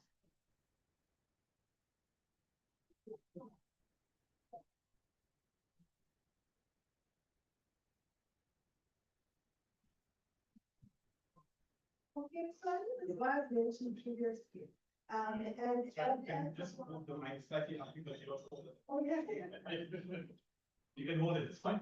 Okay, so as our learned speaker did say, South Africa boasts one of the best constitutions in the world. But, and this point was also made by the ACGP, the problem is the implementation. So that's something that everybody in this room will have to sit with. The implementation. How are all of these nice ideas going to be implemented? It all boils down to that at the end of the day. Theory is one thing. Theory is one thing, but the actual practicality of everything and the action is the most important thing. And the Latin phrase comes to mind, acta non verba. That's what we need, President. Action, not words. Thank you very much. And that was reminds me, right? I think in profession, they know they use a lot of these data phrases. The last the hand that I had pointed to there, yeah, show me the last one. Can I have man at the back? Yes, no. Will it help enough? Okay. Yes, please. You can grab the mic and speak whichever direction you like. Yes. Okay, good afternoon to all of you. Can you all hear me? Yes. Okay, my name is Naika and I belong to an NPO called Starwood Baby Support Group. It's based at the South office. I thank DDB for giving us this opportunity and all the people and the speakers. But first and foremost, I want to say our country is becoming a dependable state. First of all, the SRD is needed certain places. The child support grant is needed certain places. Right now, babies are having babies, and mostly the grannies are suffering. So all I can say is all of you that are here, where do you fit in that equation? Are you a granny? Are you a youth? But where's the middle? I'm sure how many of you all are the middle here? The middle one is the one that is making this country what it is. And the middle one mostly are the ones that are working. And they are what are contributing to the tax base. So all the young people that collecting the SRD grant, like we said, one person gave us 350 and we started our own business, that's fine. But the ones who are buying airtime and on WhatsApp the whole day and do nothing and on TikTok, you understand? Is that money being used wisely? So all I say right now, in our country, the people are getting dependent, like last night on the budget, majority of the old people were watching because how much ground they're gonna get. Majority of my guests are people gonna get. The child support, how much are we gonna get? 550, 580? Let's go make another baby. At the time, I am seeing this in my company.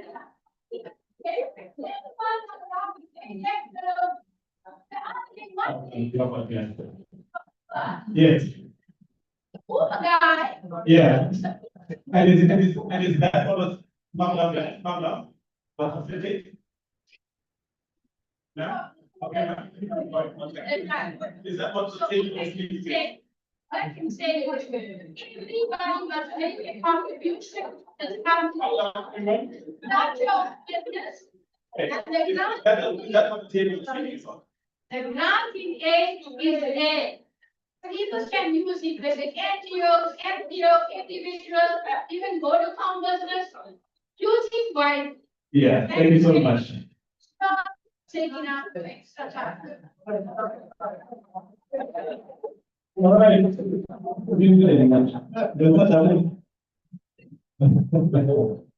Can you say that? Yeah. No, get the last. The family that talk about Arabs, paralysis, for local. Yeah.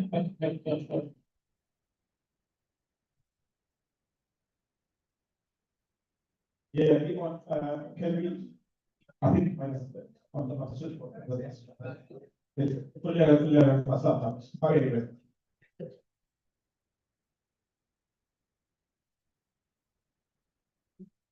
Okay. Okay, it's not on board.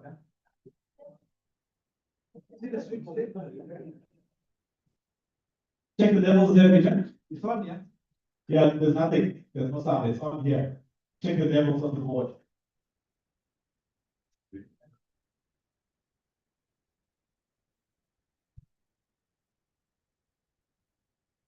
All right, should have a little bit of.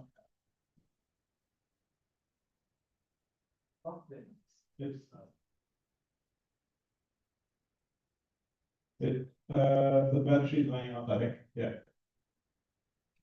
This one is more.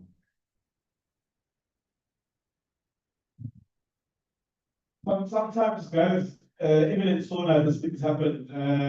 It's just on people's minds by mistake. There's a budget speech yesterday. You do remember that time? His iPad. He's like, Christ, it was here.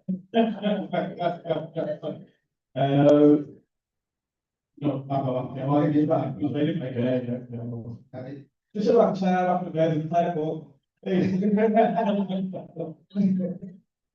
Greetings, everyone.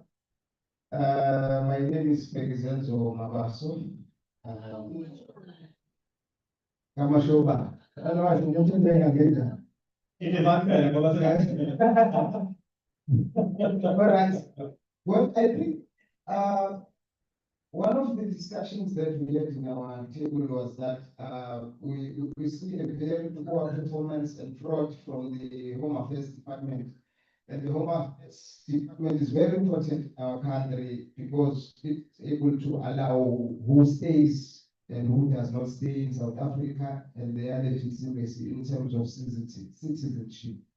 And also the budget, we believe that it was very small, especially for the one catering elderly people for their pension.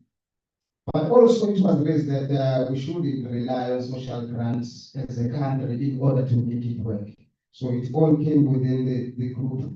The deployment of the army also we did not see it as a solution, so that we think that the army is the last like resort of the country. The government or the president could have implemented a unit to deal with whatever that he thinks the army should deal with. But also we should be able to look at not the state of the nation as it was addressed by the president, but also what he did not say, which is also forms the part of the state of the nation. There was a study done by Dr. Lobiso Dlala. He says that South Africa is a country that has a higher level of people that being raped and killed outside a place or outside or in a place that is not in a war. So those are the things we're supposed to hear about. Young people dying violence and rape, and also the things that are happening on a daily basis. We see in our social media, in our television, what is going to the ad hoc committee and other committees, where our people that are entrusted with the resources of the state, the budget comes out, but the delivery does not come to the people because the fraud is there and corruption is there. Those are the issues that the president should have spoken about and let the nation know about, instead of always polishing what is doing right or what has been done right, so that we can be able to see what is really going on and make a proper intervention going forward. I thank you. We want to know everything, including what is not necessarily going well in the country, and how are we going to work towards thinking with those things. Can I have the last hand for this round of hands? Coming to this topic.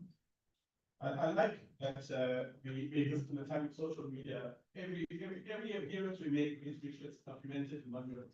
Everyone is coming with their own camera. But the one that asks to take a picture of me, that's problematic. You share fun. May all protocols that we observed.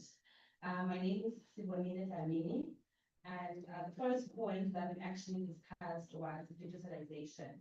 As exciting as it sounds that we are now moving into more advanced technology, we also need to take into consideration that not everyone has access to a smartphone and a top or a stable internet connection.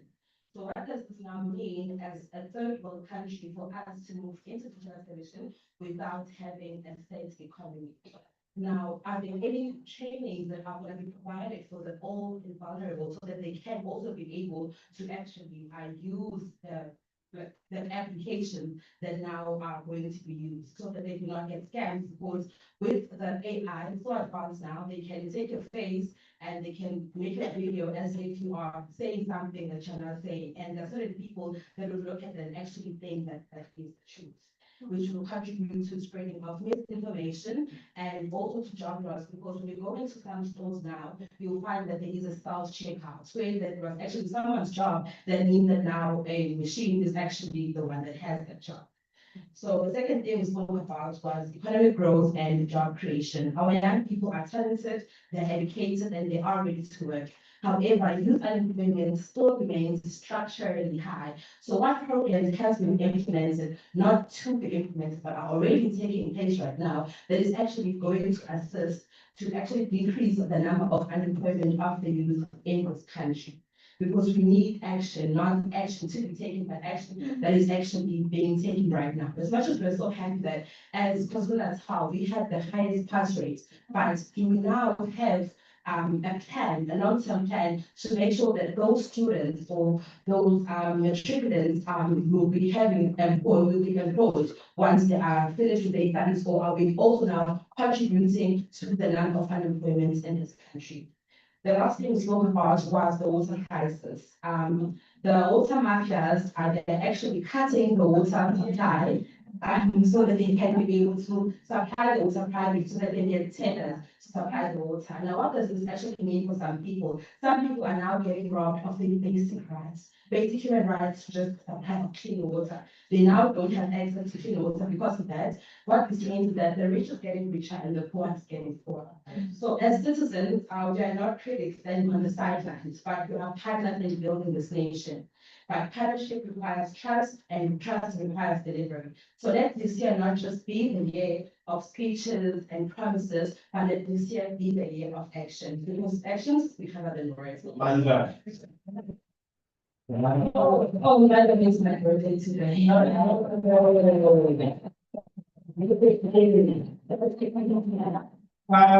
Last is on me.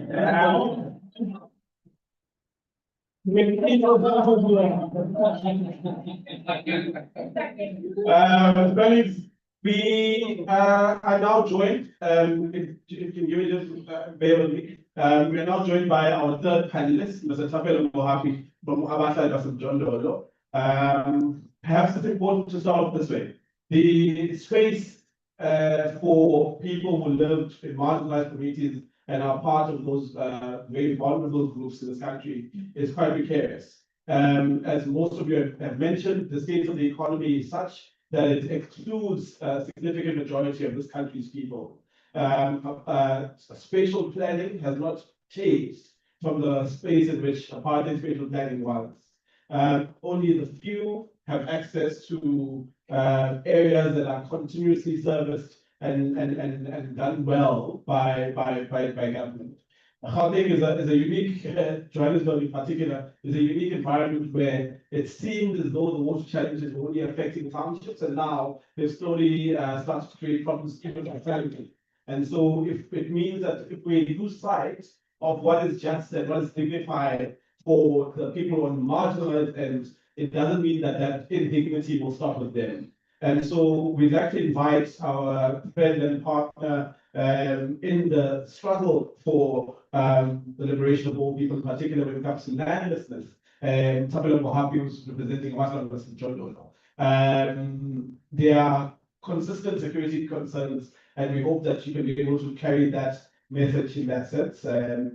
You won't be able to stay behind, as it were. We are aware that there was an assassination quite recently of a prominent leader in Gauteng, and so him being here is at that degree of risk. And we appreciate that he was able to make it and waited. And he said he doesn't want the headset mic because I thought about that. Isn't available.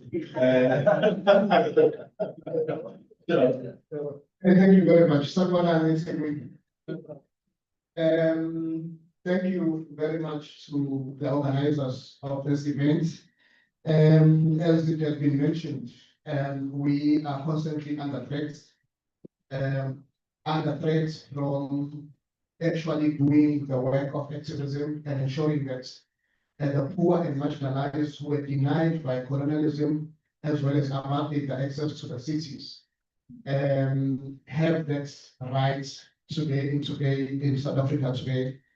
Who covers it in short, Zwelin Kize, my comrade, whom I spent a lot of time, who has prevented one of the targets that I had in the community where I come from, because the community is facing some sort of a mafia that is actually selling land to poor people, making poor people to pay 25,000 rand for land, and they demolish people's structures as a result of them not being able to pay.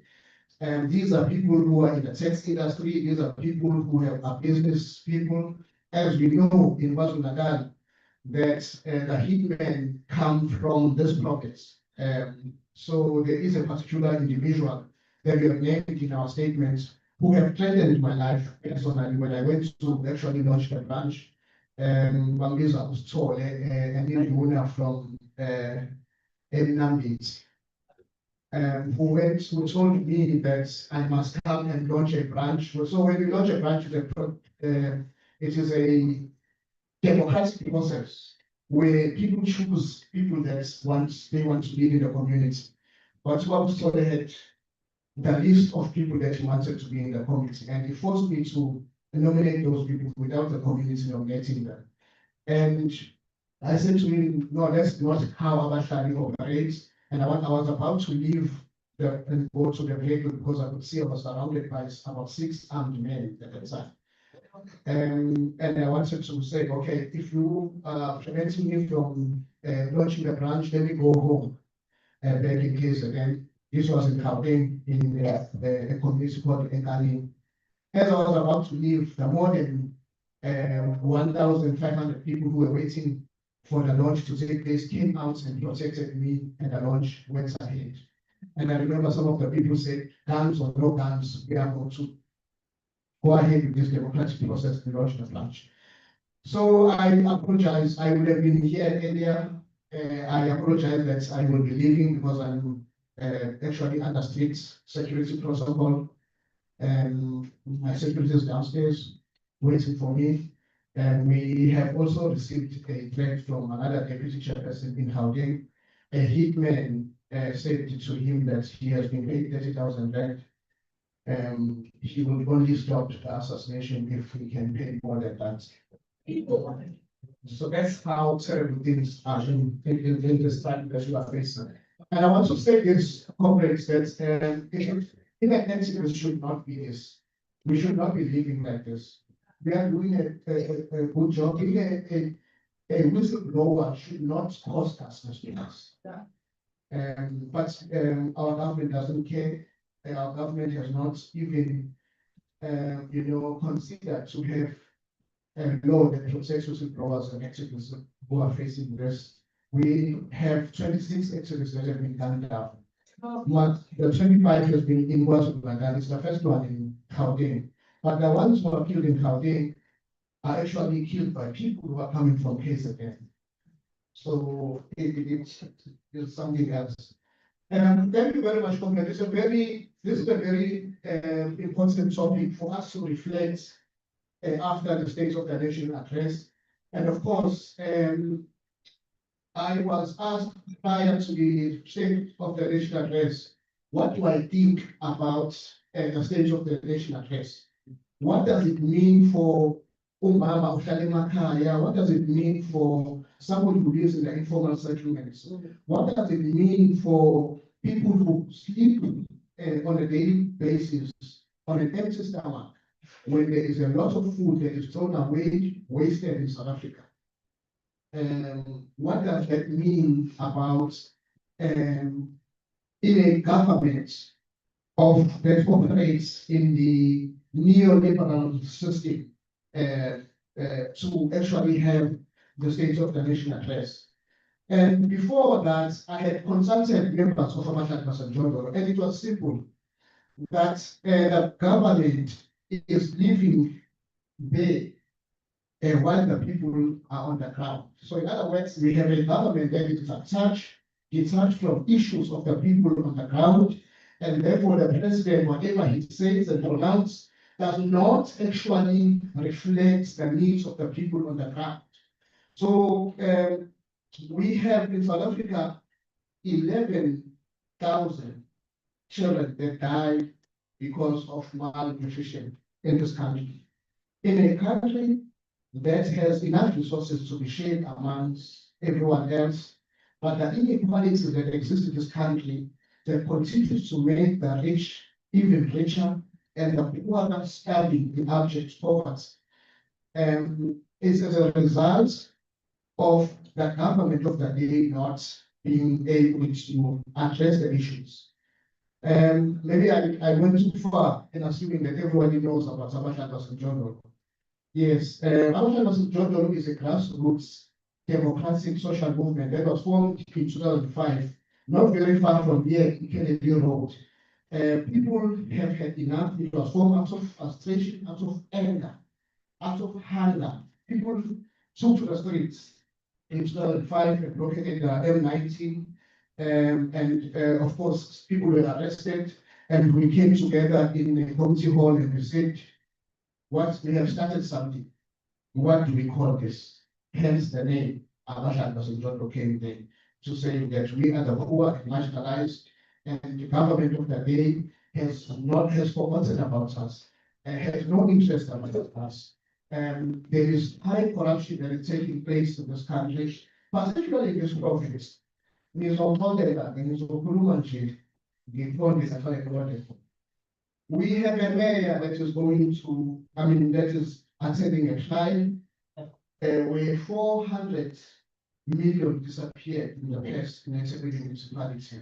That money is meant to actually develop informal settlements. It is meant to provide services for the townships. That money is money that is meant to address the issue of poverty, inequality, and unemployment that we are facing in the township.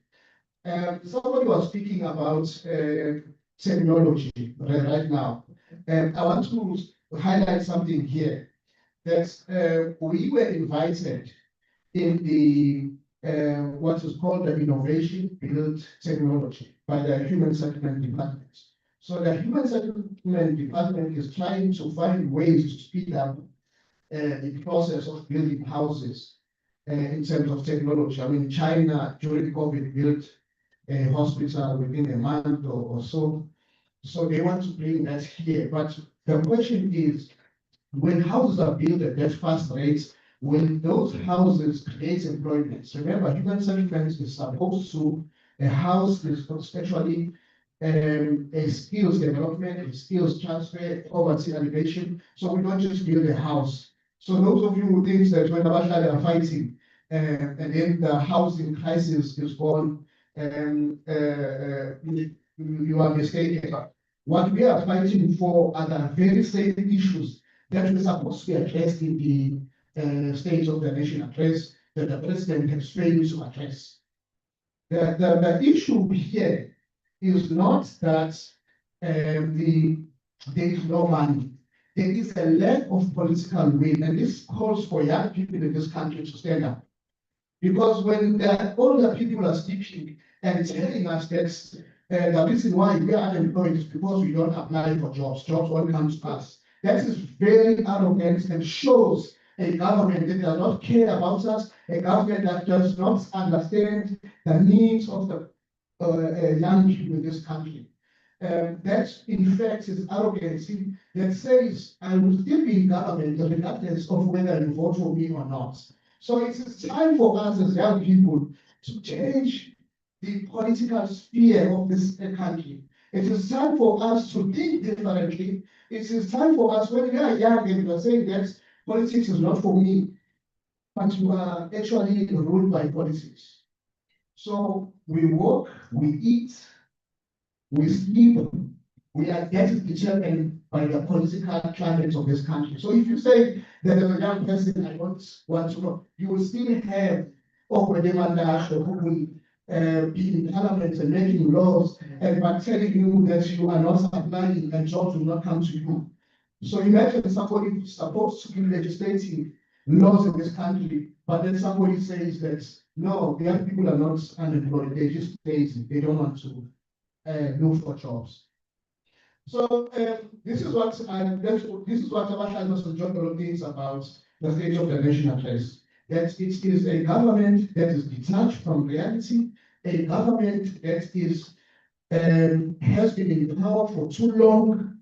So such a also we are and I think that the ANC has been trying by the fact that we always vote for them. Yeah.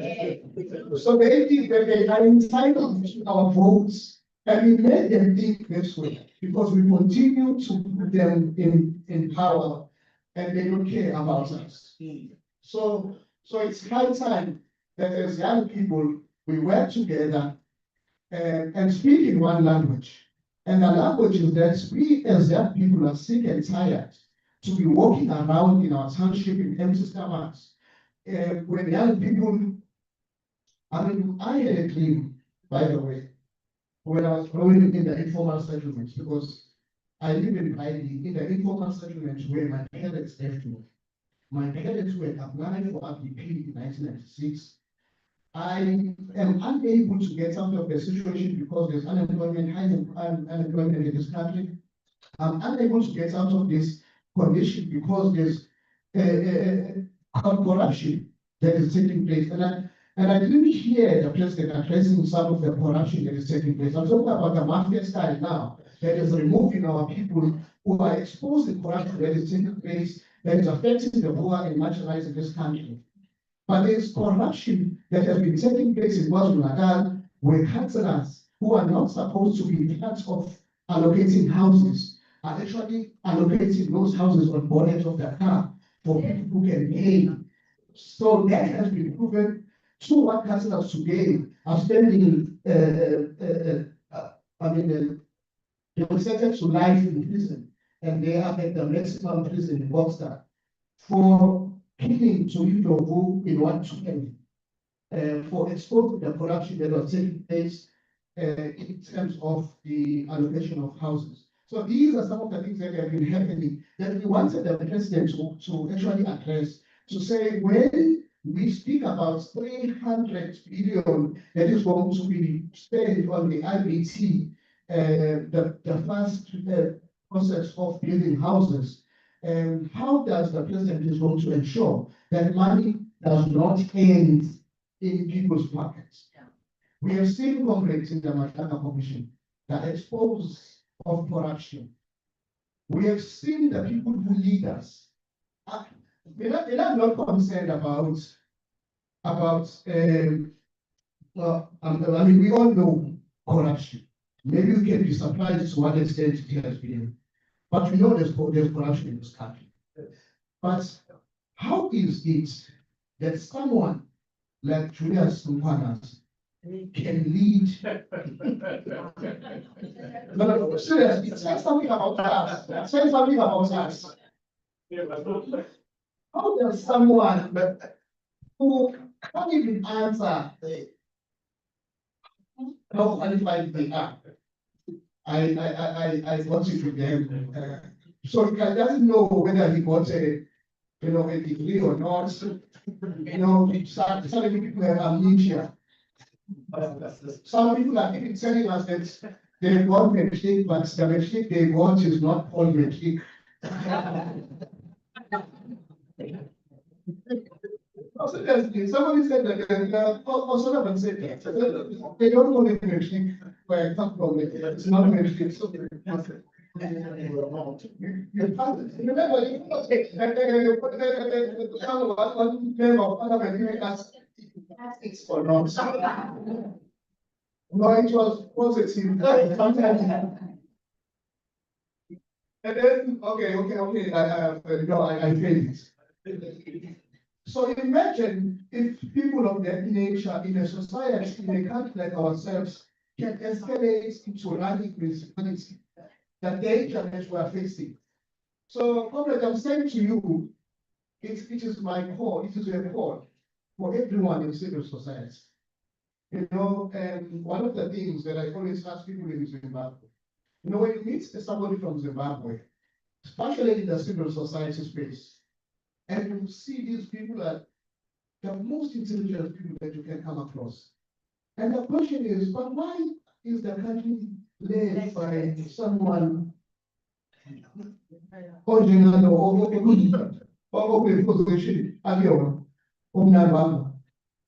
but we are going to the same direction. We are going to the same direction, and these people don't care. You see, even though I was told by my father that one of the things that education does, it shows one, it teaches you patience, because you spend 14 years in the lower education in this country, and you don't do as you please. You are told, sit here, if you sit on yeah. Now, if somebody did not go through that process, and if somebody runs a country, tell us where we're gonna be in the next 10 years. And every day is just an example, by the way. They come down. Come here. Where auditors were threatened with guns. Auditor General sent auditors here and and they were threatened with guns against me. That's how dangerous this city is. That's how dangerous politics in this country is. But we should dare not run away from it. There are many intelligent and outstanding people in South Africa that are capable of running this country. There are many young people in this country that are capable of running the municipalities that are dysfunctional now and take them out of the situation that we are in right now. There are many young people who deserve indeed to be members of parliament and legislate laws that are going to improve this country. So there's much more that I'm going to speak about and give a green picture about South Africa. But I want to say that I've seen young and outstanding people on the ground who work the ground, who care about communities on a daily basis, who do work for the communities. And those people are the ones who deserve to be in that parliament. So as we come out of this situation, let us then not wait for another 10 years to have a State of the Nation address that does not speak to Ugo Nakai, that does not speak to Umuno John Dolo, that does not speak to a young person who has graduated but is hopeless and aimless because the country does not give them the opportunity. And there are old people who say that you are not looking for work and that's why you are unemployed. We need young people in this country in the private sector, and we need young people in this country in government to be making that is. I mean, Africa is worse. I mean, who has seen the president of Southern Sudan? The guy barely walks, he can't even walk. Now, how is the president going to run the country? But have you seen our president when he walks? So, comrades, in the next 5 years, we need a president that is fresh. Yeah. And for me, I think the president must be in their 40s. Not in the young guys. So thank you very much. But I want to make the comments. I'm gonna say Amanda, and this time around you are not gonna say await. Because Amanda is going to await for a car. Yes. Because we are not going to get power By asking for it. So we must demand it by force. Amanda! Amanda! So, there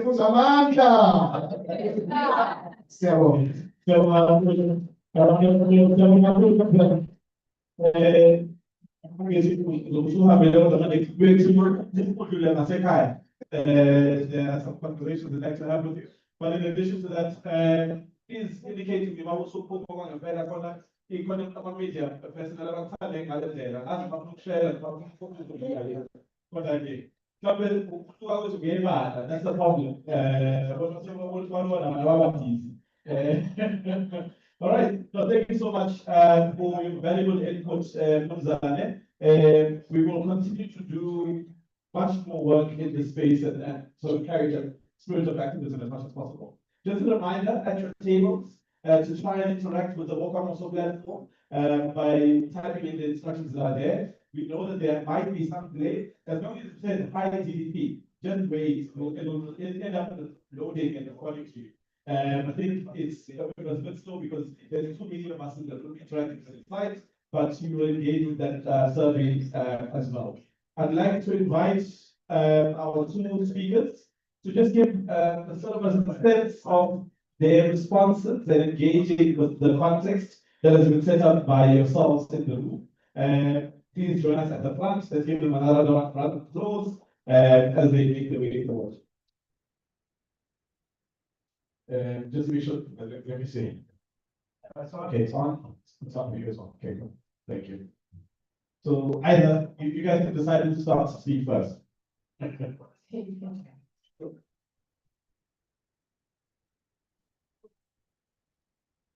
I started mine when I first spoke saying that I'm going to learn more from you and you're going to learn from me, and that certainly held true in the conversations that people brought up. Thank you for them. I want to start off by talking about the budget for the deployment, because there are a few questions in relation to it's not going to work unless there's resources, and whether or not there's actually any allocation for that. So, which is 100% true. So there's sort of two amounts that have been that have come from the budget speech in relation to the deployments. So the one is that SAPS and SANDF have each been given R1 billion from what's called CARA, so the Criminal Asset Recovery Account, which in essence is whenever assets are taken from criminal activities, those assets are then sold by the government and that amount goes into a fund, and that fund is meant to be used to deal with organized crime. This is the purpose of that account. What should be nice is that there should be a detailed allocation, a detailed report on that allocation that will be eventually sent to Parliament. So hopefully if we pay attention and pick up on that, we can actually see where it's going. But my expectation on that is that for R1 billion so you've got two deployments for the SNDF happening for that, that's 500 million rand each.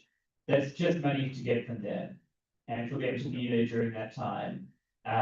Based on what I've seen other deployments be costing in the several hundreds of millions of rand range.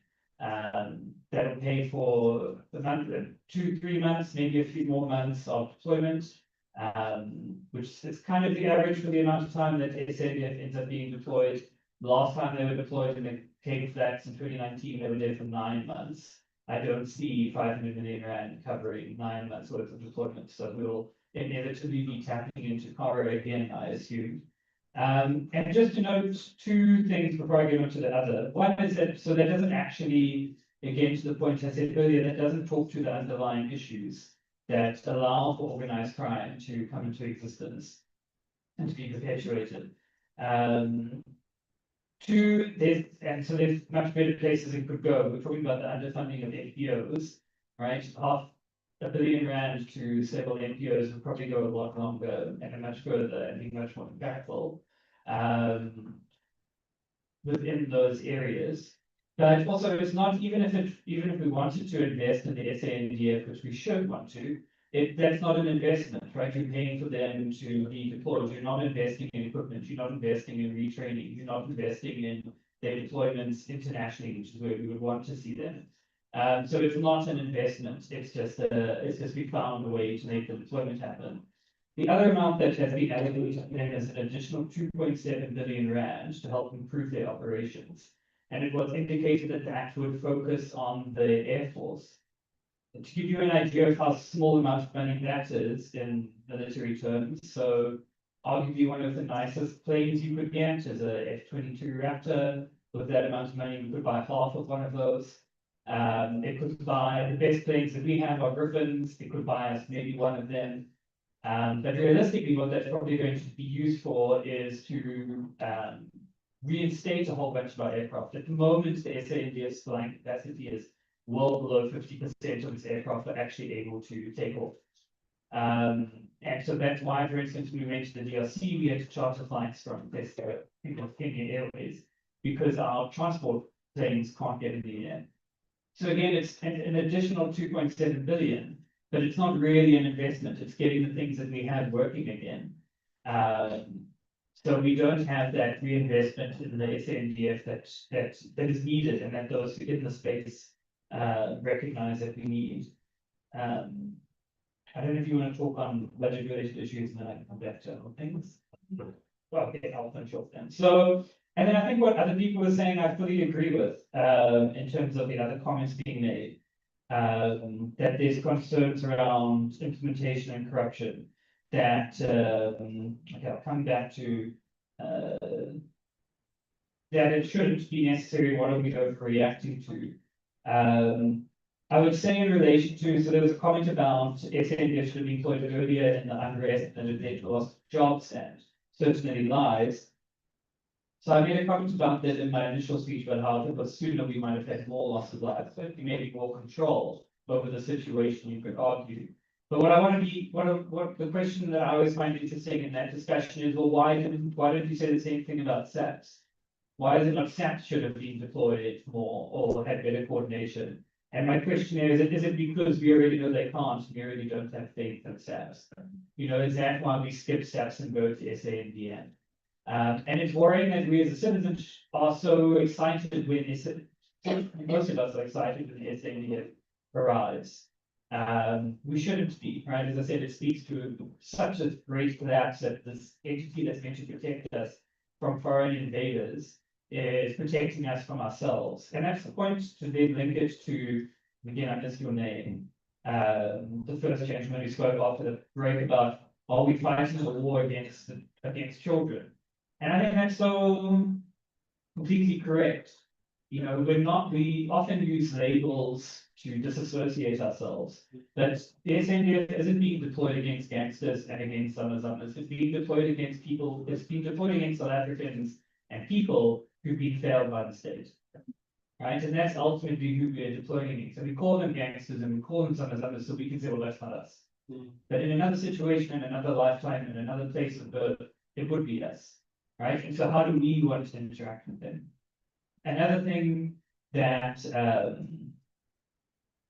just to note on the Sonas that I didn't note earlier is that I don't actually know how we would fight in the mines, right? There's certainly no way they're going 2 kilometers underground fighting in territory that they have no idea what it looks like. That the Sonas know better. That's rigs, that's internet access, that has all of their resources. So I don't actually know what a deployment in Gauteng looks like, other than what SAPS did, which is that they starved people out and then people died. So I don't really, maybe they've got a better plan, here's hoping. And then lastly, I think there's a question about Zenzo was saying, so what is the actual state? And I think that's of the nation. And you know, the problem is that three things. The actual state of the SANDF one is in decline. We've seen it in the DRC. A decade ago, we went to the DRC and were able to make meaningful impact. Now we've run away and we've called back our troops from the DRC. I've spoken about how poorly our Air Force is doing. And this all comes down to this question, and we're speaking about it at our table, of the fact that the SANDF is a last resort. And the real worry for me with the deployment of the SANDF is, well, what if they fail? What if what if those who are part of organized crime networks in any province that they're deployed to think, well, actually, this is not the same SANDF. We could take on this SANDF, ex-SANDF. And what if they succeed? What if our own SANDF has to retreat? Because then there's no backup. And that's the problem of using a last resort tactic, is that you really need to make sure it works. And I don't think the SANDF have the resources to make sure that that's a guaranteed outcome. Yeah. Thank you so much, Matthew. Round of applause for Matthew. We talk about our Air Force and our armies of running back for the same, which is executive of Kagame and the men. We also have an issue with our Navy, where our ports are unprotected or under protection. There's not enough ships. For instance, like the physical infrastructure. Yeah. Like you say, you have a Navy, but you don't have enough ships. What does that mean? So which port are you guarding? So yeah, all of those challenges exist. Yeah, I'm scared now. There you go, good Zim. Yes, Thank you so much, Professor. I do think now, remember last year when we had the National Convention, spearheading the National Dialogue. Many people will say that if you don't need a national dialogue, we already know and we've been speaking about our issues. But honestly, I do think that there is a need for a consensus for this country because we have different interests. You can tell from the group, like other people, they do want actually crime to be combated by soldiers because they do think that protection fee through the pandemic in the country, they've lost their sons and their children through to crime. So they think that if SAPS can't do it, then maybe soldiers are needed. We've heard it from the group. So there is a need for a bigger conversation where we can have consensus as a country. But I'll start with Uma when they were speaking about unemployment. And she made a reference to her son, Vedrico, right? And I do think now that whenever we're speaking about high unemployment, particularly around young people, 42% of young people unemployed, they've gone to school, they're educated, they've been taught, go to school, get qualifications to be employed. but now the doors of employment are closed right in their faces. And some people reference their children, some people reference their neighbors, and so on and so forth. And the president came and say, no, unemployment has gone down. Does anyone relate to that? Has anyone seen an impact of it? Right? So whenever we have statistics, we must be also very considerate of what kind of stats are being given. Are we giving stats of young people employed as general employers or employment at schools? As EAs, we call them qualified educators. As support staff at SAPS, we call them qualified. As supporters of legal officers, we call them qualified paralegals. So it's important that when the state of the nation or anyone comes claim his interest to our communities, we question their statistics. So our activism, as we could say, say that it must not only end maybe in our communities. Let's push back against governments when they are giving us statistics that is not reflective of our own realities. Secondly, on the issue of sponsorships, someone raised the point that we must support, government must support sponsorships, particularly young people. There's a funding, 500 million. Yes. It's been put aside to fund sponsorships. But unfortunately, because of bread and butter issues, South Africans have left their homes and rented it out to some people, right? Because of bread and butter issues. Not necessarily because people don't want to live in their own households or they don't want their entities, because there is a confronting problem, which is poverty, which is embarrassing, which is humiliating, which demands urgent action. So people have left their homes, they are fronting for some of these scholarship owners, then the funding has been misplaced. So it's important that as young people, we rally each other to take chance in terms of opportunities that are already there. If you have a small shop, register and get the funding, right? But we know the teething issue of our government into the bottlenecks, who gets opportunities where, political connections, right? So it's important that we go and look at the SME State Revenues Department so we can get that funding. There is funding for that. You just need registration, register on the government website, and then get funding. Get 100,000 at most. 50% is a loan, 50% is a grant. I want to speak on again the deployment of SADF. We've seen the general speaking against the political climate. We saw the general say that our leadership is incapable. They spoke against the president, against the minister. They don't see the executive, actually. They don't see the executive. So I'm wondering, in terms of consultation, to what extent has it been gone in terms of reference of the SADF that is deployed in communities? Because it could be a point where they are saying that, you know what, these criminals and these mafias are being enabled to our government. We've seen the Madama Commission that Umtata case that the young lady was killed brutally by her former partner, and the case has been at the helm of the political elite in Umtata, right? And the political elite is in cahoots with the SAPS leadership in the province. So it then becomes important that if then our officials, they are in cahoots with criminals, how is going the SAD, how they going to respond to that when they get to communities? Are they going to cooperate? So how do we ensure that we safeguard our democracy and gains of this democracy, so that we don't necessarily see one day someone saying, today let's meet at Union Buildings as near as the right? We saw, I adore what Lieutenant General Paras did on the 6th of July. And it gave us an indication that citizens are eager for something. South Africa is a boiling point. People are very disillusioned. They are unhappy about the status quo. But what happens when there's an opportunity for people to rebel against the system? Are we really ready for that, or do we want to do things differently? So it then becomes important that we utilize the existing channels to ensure that our social contract with our government, at least our end, maintained. Maybe they might not deliver on their promises, but at least for us as citizens, ours is to hold them to account and ensure that we're utilizing our activism care, right, by holding them to account. And again, I'm going to touch up next issue of foreign nationals. I'm going to close this down because I want us to be as frank as possible. I do believe that there is You're being sabotaged. They lie that we have been told, right? And it's a symptom that we are being made to think that it's the cancer that is eating our country. The issue of illegal or foreign nationals in our country. And politicians and certain people have actually labeled immigration as a major issue that we're facing in this country, which is a lie. I'm going to tell you this, maybe in terms of reality of how we are South Africa and also second top statistics. We have a major issue for South Africa in terms of lawlessness and so much loopholes. Home affairs officials do not necessarily practice maybe battlefield or not, and do not have integrity for their jobs, right?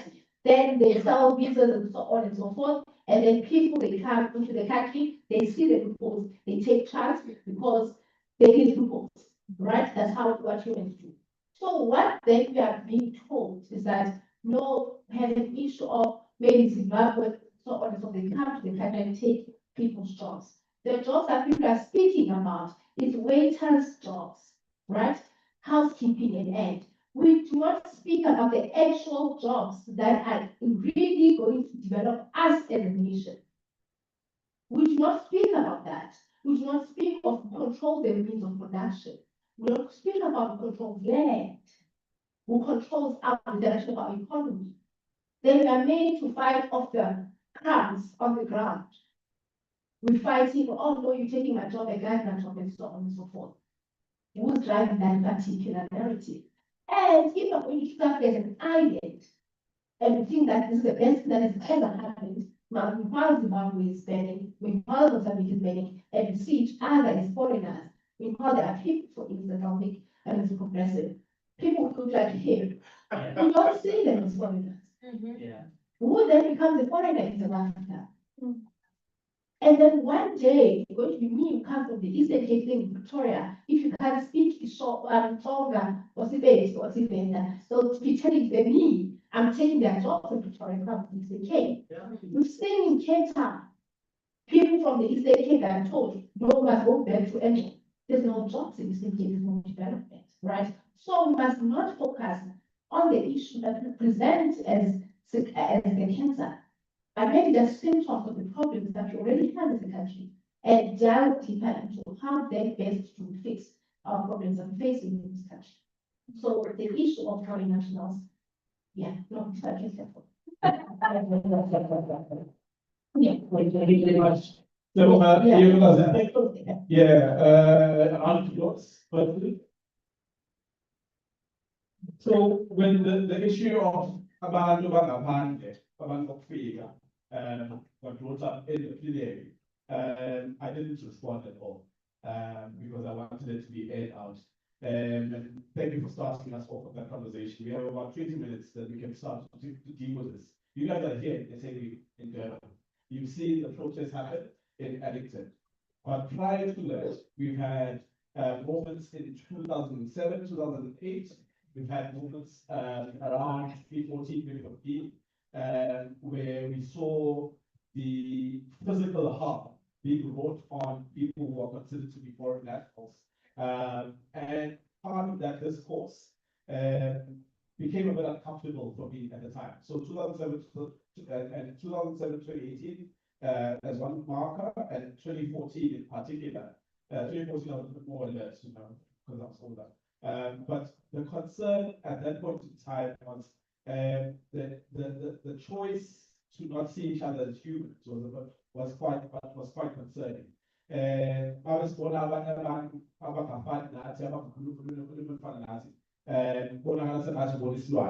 and so if it's one, we are still and so that became a bit problematic. The other part that was the problematic for me in that time was that we held as civil society, we rallied behind foreign nationals and creating sort of opportunities to give aid where we could, and creating spaces for dialogue.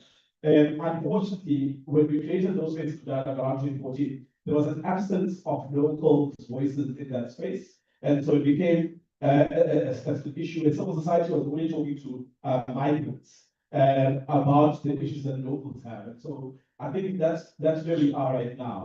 We feel as though locals, South African nationals in particular, don't find an opportunity or haven't found an opportunity to give voice to the issues about the issues that they are most concerned with. And so we speak about Aban, even us, South Africans, we speak about them. We say,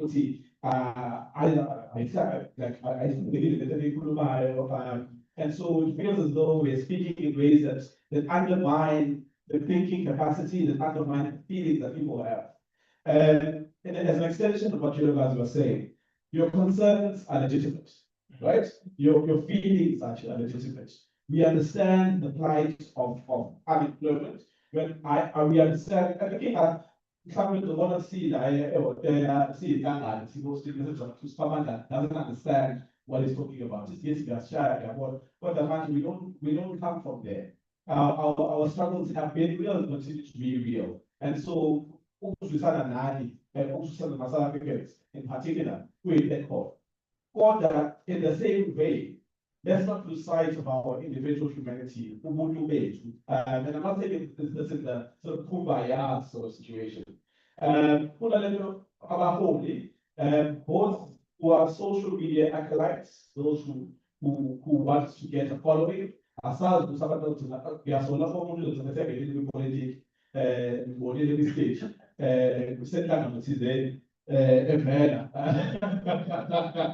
but don't let people use your pain to advance their own causes. Because ultimately, you're going to be left in the lurch when they get the position that they are fighting for in this instance. They will not, once they get to where they want to go, they'll forget about you and the cause they started off with. On the schooling front, when it comes to foreign nationals, there's specific legislation in this country that speaks to where people can go to school, who can and who can't go to school. In the Constitution, I think it continues to be a relevant conversation that says, even if you are undocumented, you are entitled to schooling if you are in this country.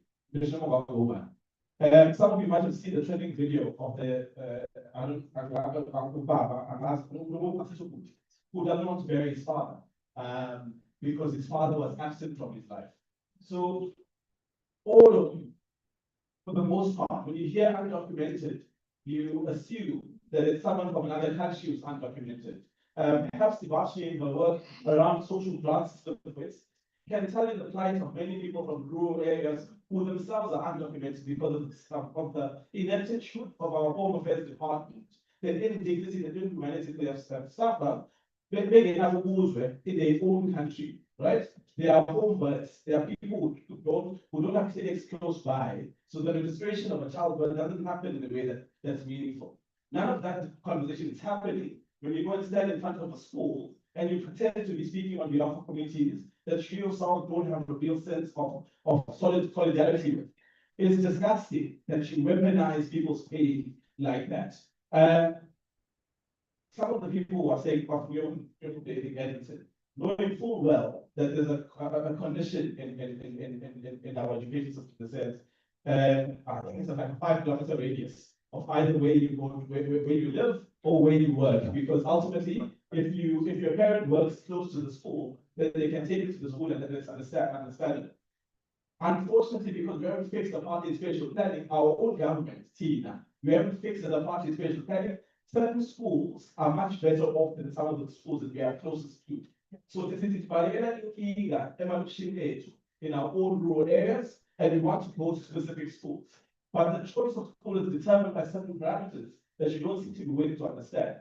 Those foreign nationals that you're speaking about, because business has left us in the lurch. The people who are landowners, who are landlords in our towns, who come from a specific unless you have Scottish heritage, who come from Europe, who said they're investing in this country. They own buildings, but they don't maintain those buildings. We don't go to their houses and protest because the people who are immigrants or migrants have found themselves in spaces that have become dilapidated. But who's benefiting from that hijacking? I think it's important anytime we have a critique of anyone that should do so from an informed space. Feelings are one thing, Pay is one thing, but let's not allow us that pay to be used against us at the end of the day. Yeah, it is okay, but I need to see that we could. Over manje, at the moment, if someone's screens break, yeah, I'm South African.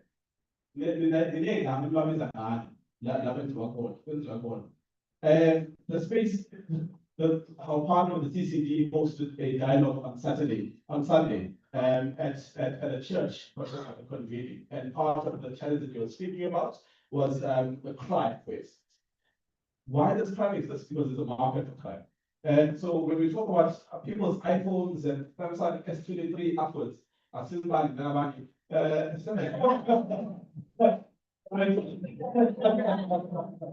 I mentioned Samsung S23 because that's the only one I have right now. I can't afford to upgrade, you know?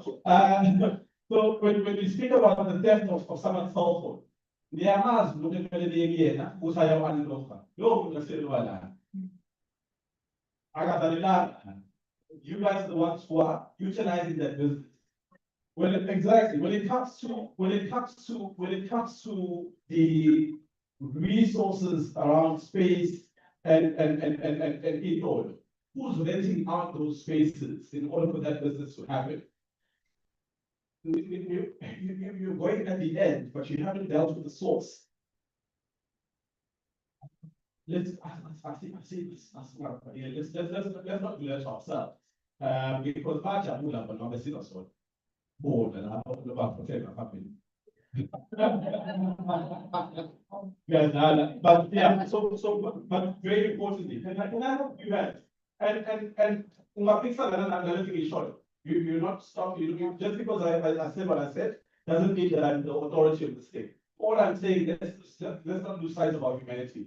When we talk and fight, let's find out who we're going to be targeting. If it's government, let's target government. If it's business owners, let's target business owners. But let's not go to the end where we're blocking a child from creating an environment where the child feels unwanted. In Ghana themselves, for instance, is not here because they chose to be here.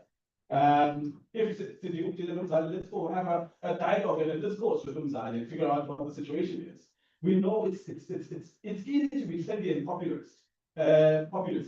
Yes. Populist, this lunchtime is almost here. It's easy, guys, but let's just take a step back and think about it more clearly.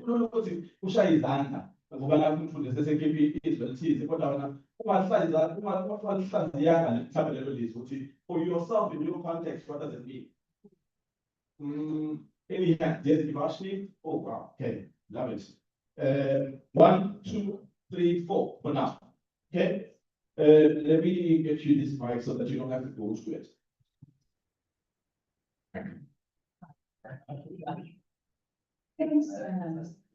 So, I feel like this is our workshop. Yeah. Thank you, Basti. But I think I do want to address some of the issues that have come up, because I think when we want to fight, we must always remember who the enemy is. It was very clear in 1994, it was apartheid, we needed to fight that, we needed to get rid of it. And I think the lines got blurred post 1994, because we have a democratic government, we have a constitution that's one of the best in the world, and so particularly even civil society themselves has lost their identity about who they're fighting. But when we ourselves speak from a point of ignorance, it makes the fight even more harder. Guys, I just want to address some of the things that they're saying. Black Sash is an organization that turned 70 last year, none of you mentioned that, so I have to. Congratulations. Get here because it's fashionable. We got here because we're relevant, and we got here because we understand what's happening in the country. And so the voices that I'm speaking from are not my voice and not from a place of privilege, it's literally from a place of the ground. So when people say babies are having babies, yes, that is the reality. But understand it's statutory rape. Yes. It's the teacher that's raping the child that's giving that child the baby. We're not talking about that. Look at your statistics in the Department of Education about how many babies are being raped. Children are not having children to have the CSG. Yep. Nobody can, I mean, I don't have children. I don't even know what the price of diapers is. But I can hear the mothers in this room will tell me, you don't even want to have a child. 0 to 1 age is the lowest uptake of the child support amount in our country. This is documented. It means mothers are not having babies to go and get the grant because they'll all be lining up the day after they have a baby. They're not. The issue about IDs is one of our biggest challenges in our country. We work in the community. A lot of you here work in the community. The first issue a person will come into is, I don't have an ID. My child doesn't have an ID. My granny doesn't have an ID. We have generational issues of undocumentation among South Africans. So don't even talk about the other people that are coming into our country. We have a system that is broken. That is your enemy. The system that for the last 30 odd years has been broken due to corruption, maladministration, inefficiency, covering deployment, and not putting competent people into those spaces. So when we speak, guys, get your information. There's a wealth of people in this room that can come into your communities, dispel the myths, the ignorance, and the fears that you have, because you are speaking from a place of fear. Yep. There is more of us that don't have than those of us that do have. So when we see the foreign national driving their jeep and they're discovering whatever, coming into the community, your perception is that person is obviously doing drugs, selling off a woman, taking whatever, not understanding the reality of what they've built, the risk that they've taken, and the unleashed that they've taken. So please make use of all of us that are here. We will come into your communities, including the Black Sesh. We will run workshops with you. We will help you to understand where the systems are broken and what we need to do to advocate for change in our country. Let us not find each other. Let us work together. And let us not come back next year and have the same discussion about, oh, this is broken. Oh, we're not going to win. Oh, blah, blah, blah, blah, blah. The local government elections are such a farce, whatever. Let us be the change that we want to see in the world, because this is our country. This is our democracy. How we vote, who we put into power, how we hold it to account is the change that we want. 100%. When you focus entirely on the colleagues here, when you focus entirely on what's out there, you omit the responsibility that you have exactly to the conversation. It's about what am I doing? What can I do? What's my role in the story, right? Yes, thank you very much. This opportunities. I really want to thank you for bringing such a topic in the discussion, because the narrative that has been out there is that all immigrants or foreign nationals are bad. If you put them in one basket, you kill them once. But you need to separate the illegal from the legal people. When you stand on a hospital and you prevent anyone who was not born here, and the police allow you to operate, actually they are planting a bad seed. That's why someone could be teaching, I don't know, some video we have been going through where you see someone standing and teaching, and repeat, the kids repeat those. Actually, you are killing the future generation because you are planting a hatred seed. But I will never support illegality, because once we allow illegal people to flourish, you will never be able to reduce crime. So there is a genuine need to tackle crime, including illegal in any country, all over the world. But however, people have a right to be in the country, must be protected.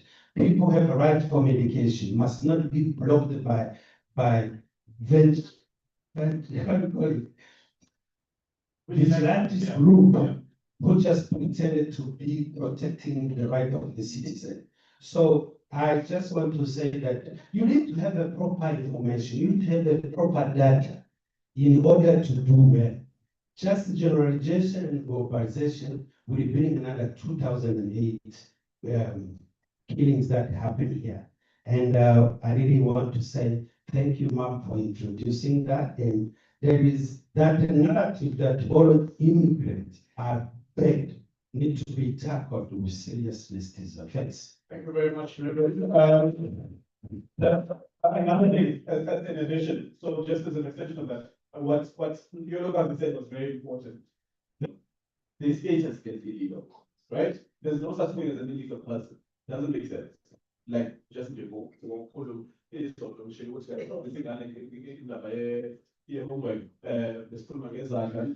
issue. wakuchazela usokoza, not to brag, but wakuchazela mhlambe abantu abadala abakulezozela, wakuchazela, kodwa-ke not to brag. Persons not illegal, the situation they find themselves in is the illegal one. Yes, ma'am. Siyabonga kakhulu i-colleague yethu from Tisa Beki. Yes. From the United States of America, thank you.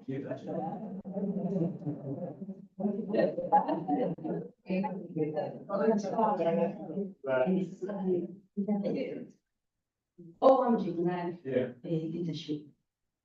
Ngiyakuzwa uyakhuluma. Everyone is very expensive English. Yabona technical, as understand ukuthi khona oku-wrong and oku-right.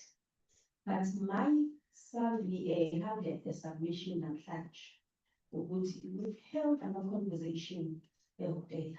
Yeah. And kumnandi mfethu sidlala kamnandi. Sizovota this year. Yeah.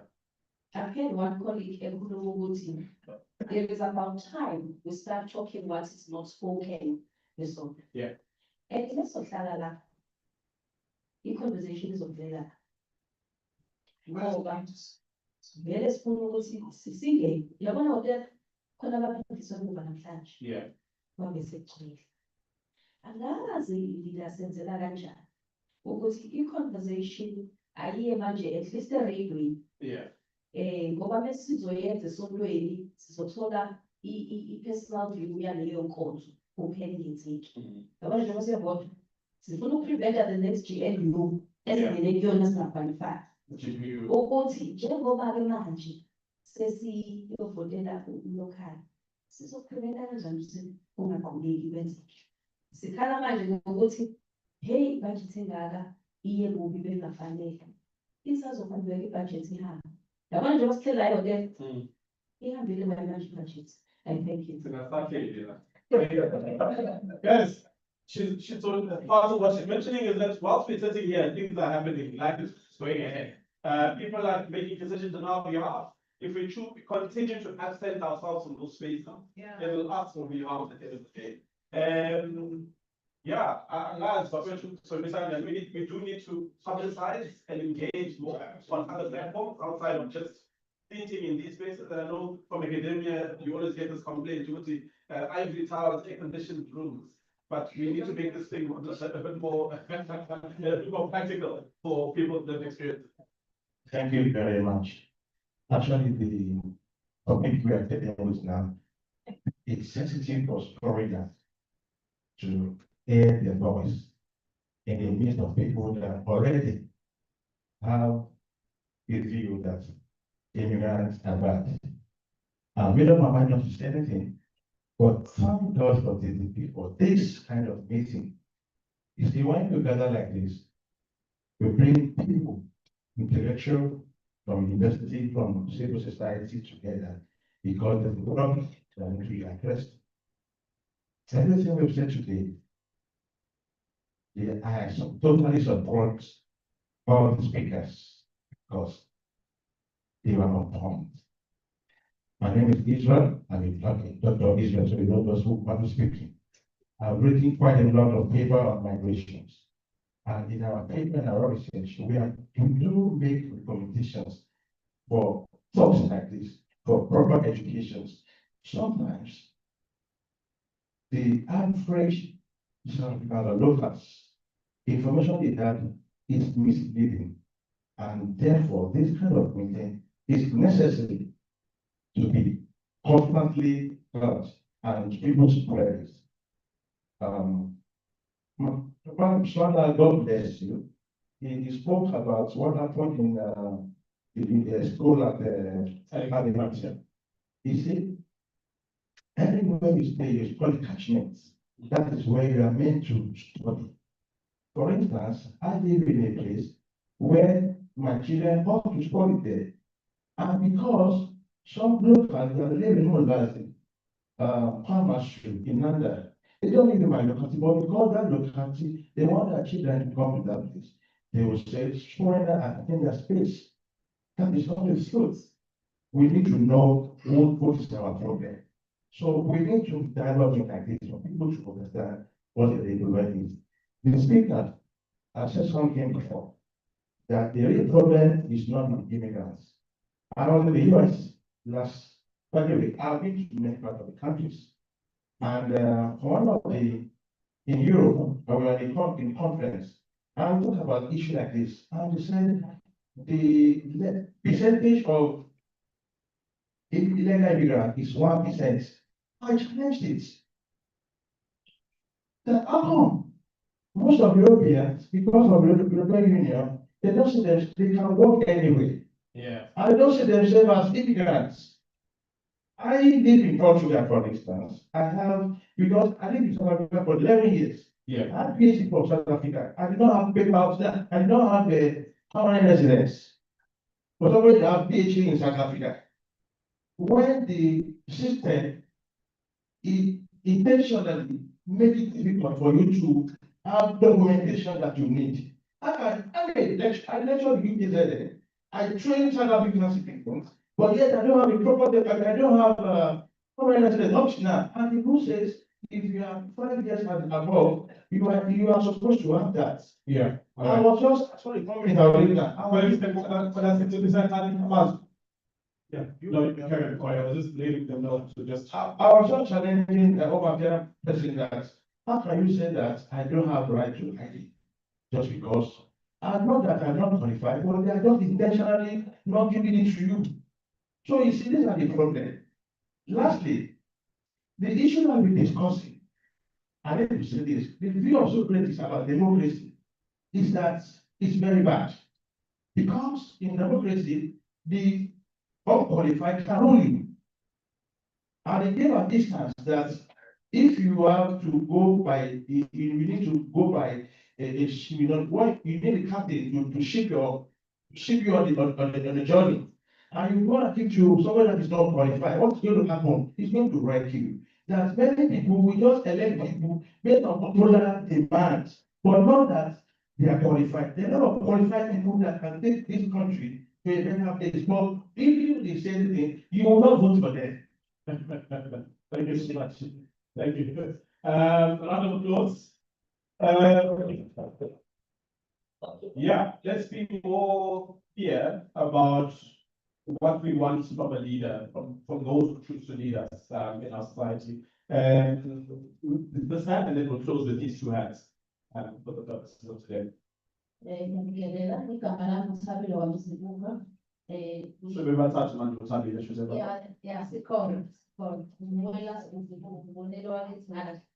Yeah, ngizoqala nge-reality, this is a really sensitive topic.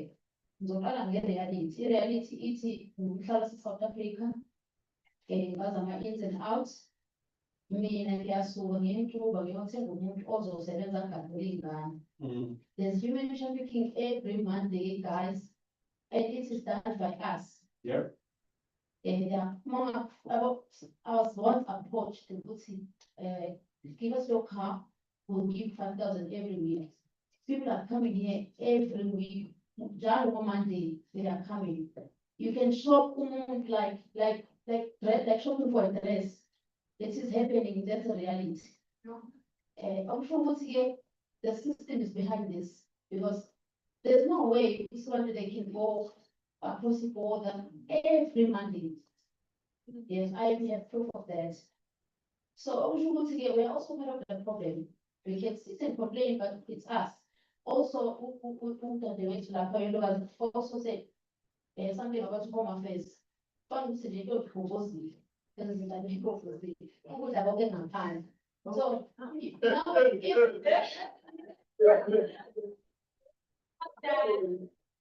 like now we can all take advantage. Like we are hustling, we want to have, we want to be rich, we want this and that and that. If the opportunity presents itself freely, Yeah. you will grab the opportunity. So I'm starting with it. I'm afraid, one thing is if we can see like this, who will move, who will just like you, also what see how good is the government? Yeah. And point only the good things. Every one of us will have something good to say. We will contribute sizoqhubeka, take it out and contribute. Eventually, everybody will think the government is good because the teams, let's see, we only see the good. So it's not gonna be like the reality again that there's an agenda that is being orchestrated. There's a purpose, it's just that we don't know.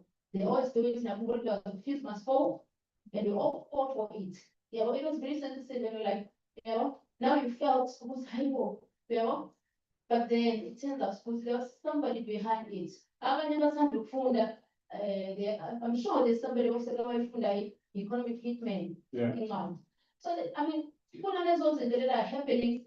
Every Monday we are focusing so much, and now thinking about maybe not better. We have a problem of Yeah. but siyasetshenza engqondweni ukuthi asibone kanjalo sesivele we are missing the bigger picture, the real problems, which is to find a system. Yep. You know? We are sitting here, analyze the solve, you know? And we are saying "Well, these things now we're following one. But I'm going to start energy and march and do everything so that government could override. So we're not fighting the system, but then the parrots, you know, it's landed. So to me, it's a simple that. So we have this solution, yes, upon my phone, yes, everything ends like a part. We must not miss the bigger picture. The times in Buga, and it will be a mess and against the squads. Some of former speakers actually we are heading straight to the Genesis involved. See, I want to have the gates, you know. Send the kitchen shop on, you know. So Singapore is being captured. There is mafia. We know the mafias. We know them. We know why we don't have water. We have parts everywhere, what does now and we know who's over and we're not doing anything. We'll sit again and blame Councillor or anybody else that is trying or who's MSNH. The real the Punjala, so I think women experience and who's helped with and fight is system in Sandile who does say, oh, Rabasas and Jondo. So this is the fight is not the but it's dangerous. Thank you. Hey.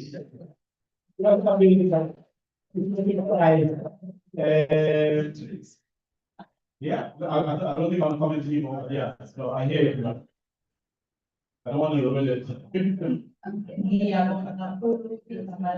I started and I'm going to tell you that. Igama lami ngumthabile ngwakamakhoba ngisonopala ngasemjondolo.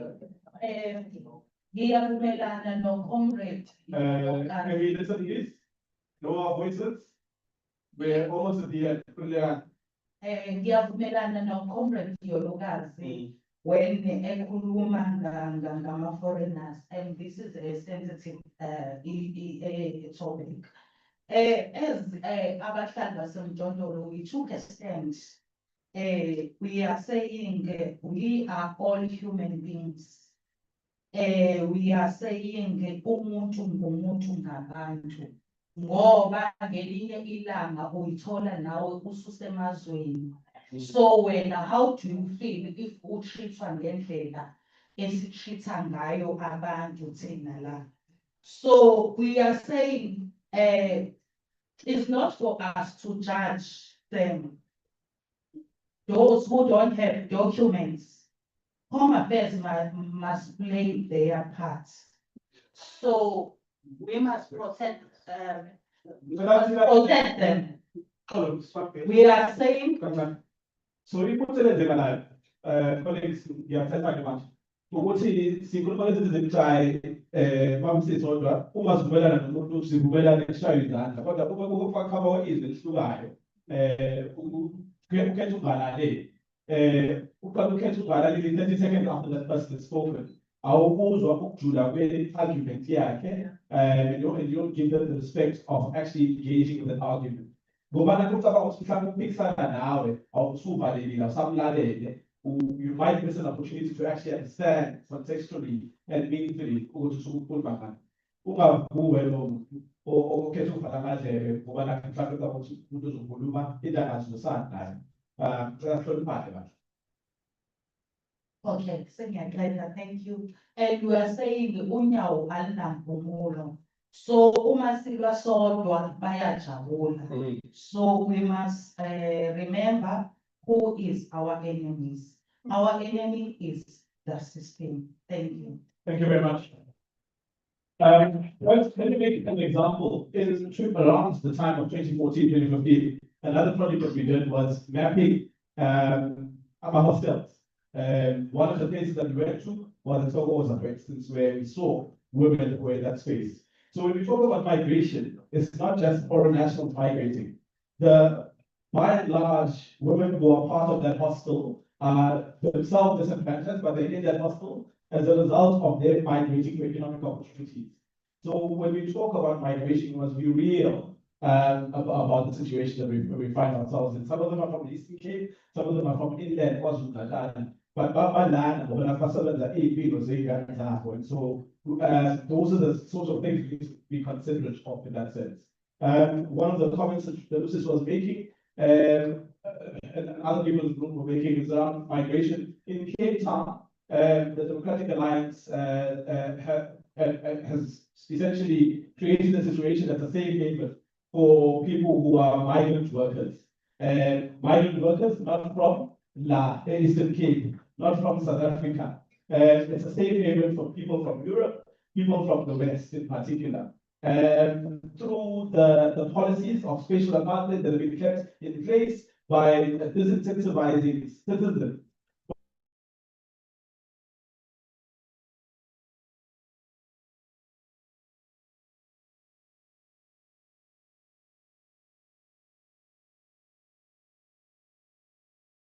instigating at this point. None of you have started to fight that argument. But you're quick. When I get judged.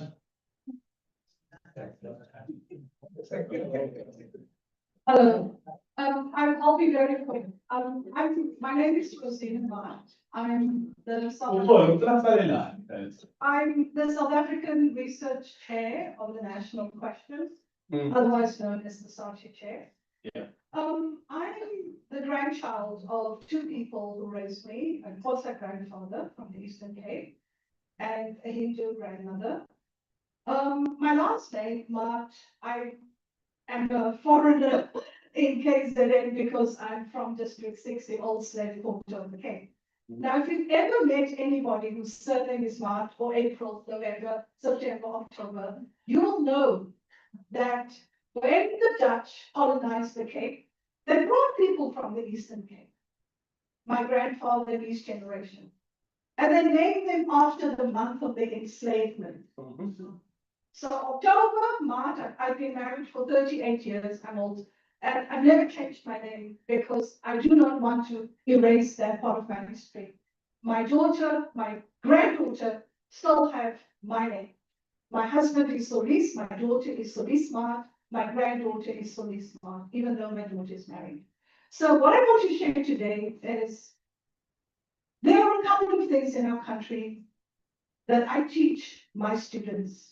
Any person, any student who comes to my class or my seminar, and now, since I've taken up the South African Research Chair of the National Question, we can legislate for and against anything and everything, but we cannot legislate attitude. So think about that. When Viola won the Academy Award for Best Actress, one of the things she said, I don't have a television, I haven't had television in more than 30 years. One of the things she said was that the only difference between her and a white woman like Meryl Streep is opportunity. So my job is to create opportunity for our students. Yes.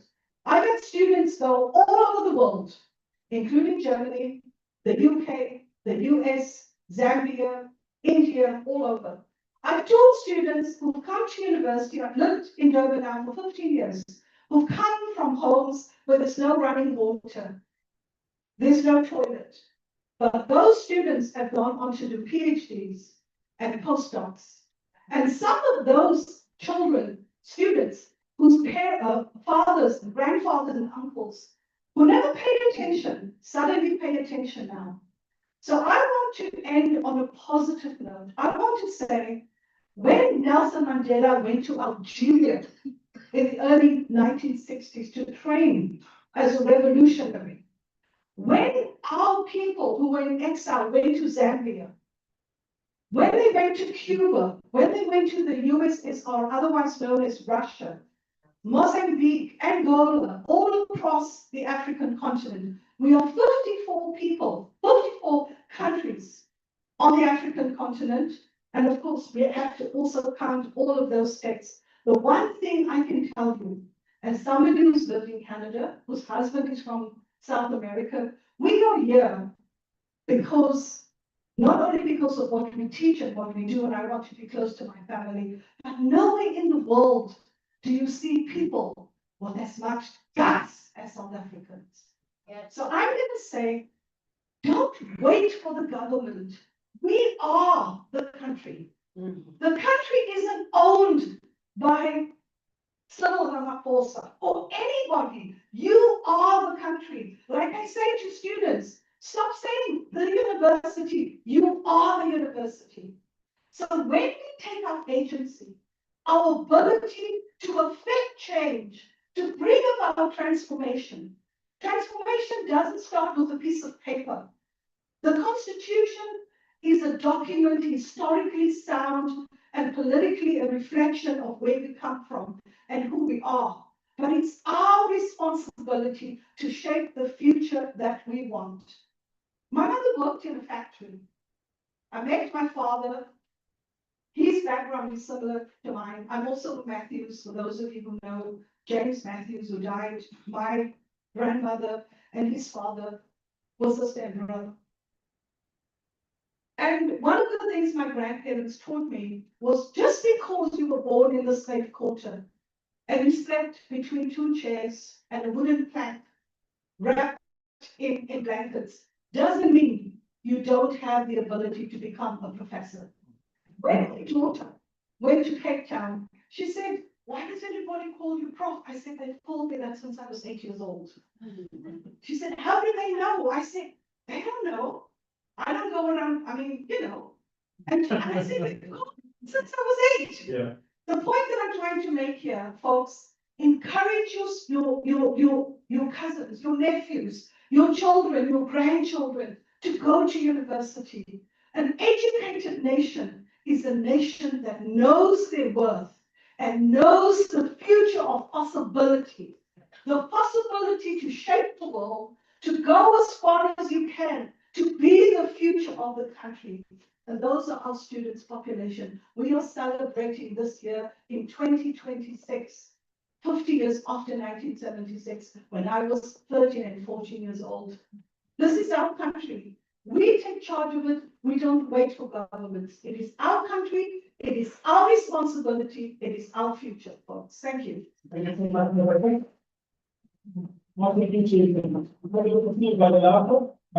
so much. Do you guys want to say anything after Professor? Yes, you guys want to say something after Professor. Joking. There's one thing, I think Chimamanda Ngozi says, not TED Talks, the date of a single story. When we assume that the one story that you know is the best version of the truth, there's always that there are many things happening at once. So all of us here, our feelings are valid, our opinions matter, and it's important that the dialogue continues even beyond this one. Thank you so much. Thank you so much, Mr. Kendo. Don't worry, I'll speak after you so we don't show to the white man, you know? I was gonna say, I always tell my students when we discuss decolonization and history. I always say, please don't let the white man in the room be the last one to say something like that. But just the one thought to add, and it's more a summary of what so many have said before, is we should question when those in power tell us who our enemies are. Yep. So that's my, if there is any white man wisdom left, that's my final contribution. That's why we understand you brought yours from like Martin Luther King. Thank you so much, colleagues. Listen, I know that I am an impassioned speaker at times. I know that it might sound authoritative. I'm saying, let's refocus the conversation. That when we start speaking in absolutes, that we lose sight of the nuance. And so if we want to have an engagement, let's be ready for more depth in our discussion, in our conversation, sorry. Which has got such a glad to work together as people of this country. Just 1 minute. 10 seconds. 10 seconds. 10 seconds. You can speak from there, because just one minute. Even the screen is off now because we've been too long, no? Also, because just one thing, the lady spoke about NPOs not getting any funding. Yeah. And when it comes to foreign nationals, I believe that everybody deserves medication or hospitals, schooling, and stuff like that. But something needs to be done about the infrastructure to build up these hospitals, to build up these schools. Because I know of hospitals who don't have no medication. Yeah. I know of schools who don't have no electricity. So with the influx, we need infrastructure. And then with our NPOs who are not getting funding, how do they go out to educate our people? Yeah, thank you so much. So the role of the NGOs remain vital in supporting, especially when government has been failing to do its work. NGOs continue to do a lot of that work. Sometimes thankless, Singapore, but the parties are my agent working for other for opposition or whatever that the case might be. These is fine again, I'm a full partnership. Mas to ship my PSG. So most of my person that from the NGOs. There's a question about digital IDs and how they work. This young man would like to be able to get some feedback on that over lunch. Please do engage with him. You have an announcement. Oh, you'll help him. Okay, wonderful. Thank you so much. Everyone else, we have one thing for being here. We look forward to continuing to engage with you. Our next in-person gathering in a similar space is going to be for the women's conversation that will be happening in March in partnership with the hopefully in partnership with the KZN legislature. And the other part is, as mentioned before, please, if you are looking to contest either as independent or with a political party, reach out to our office and we'll help you in building some capacity so that either you are more informed about electoral legislation, you have the capacity to build a really more election campaign, and ultimately that once you get into government, you can actually govern in a meaningful way for the people and with the values in mind. Please make sure that you still have your tags on. We'll be migrating. Yeah. We'll be migrating from this hotel to the next floor hotel in Maharani. Downstairs, bigger in Verve. That's where we're having our lunch.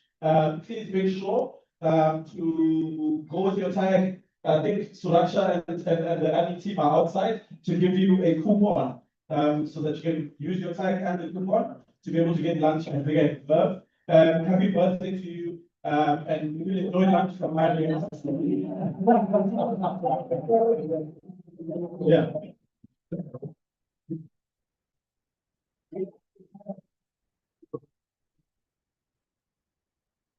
Oh.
Yeah.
Switch off. I can switch her off.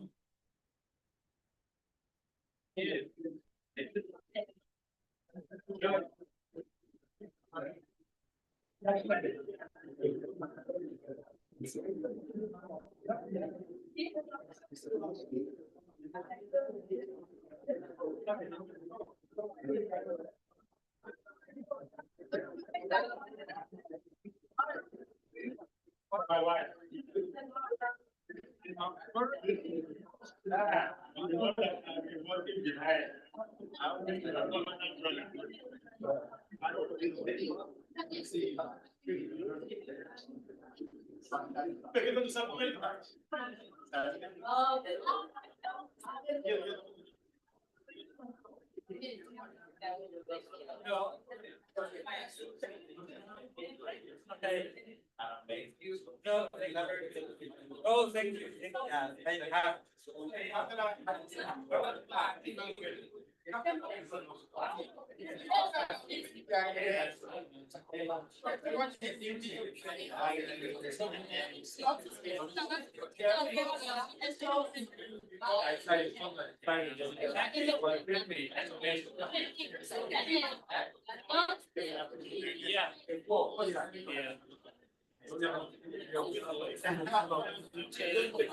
It's so worrying. Yeah, if it doesn't work, then it's even scary. That's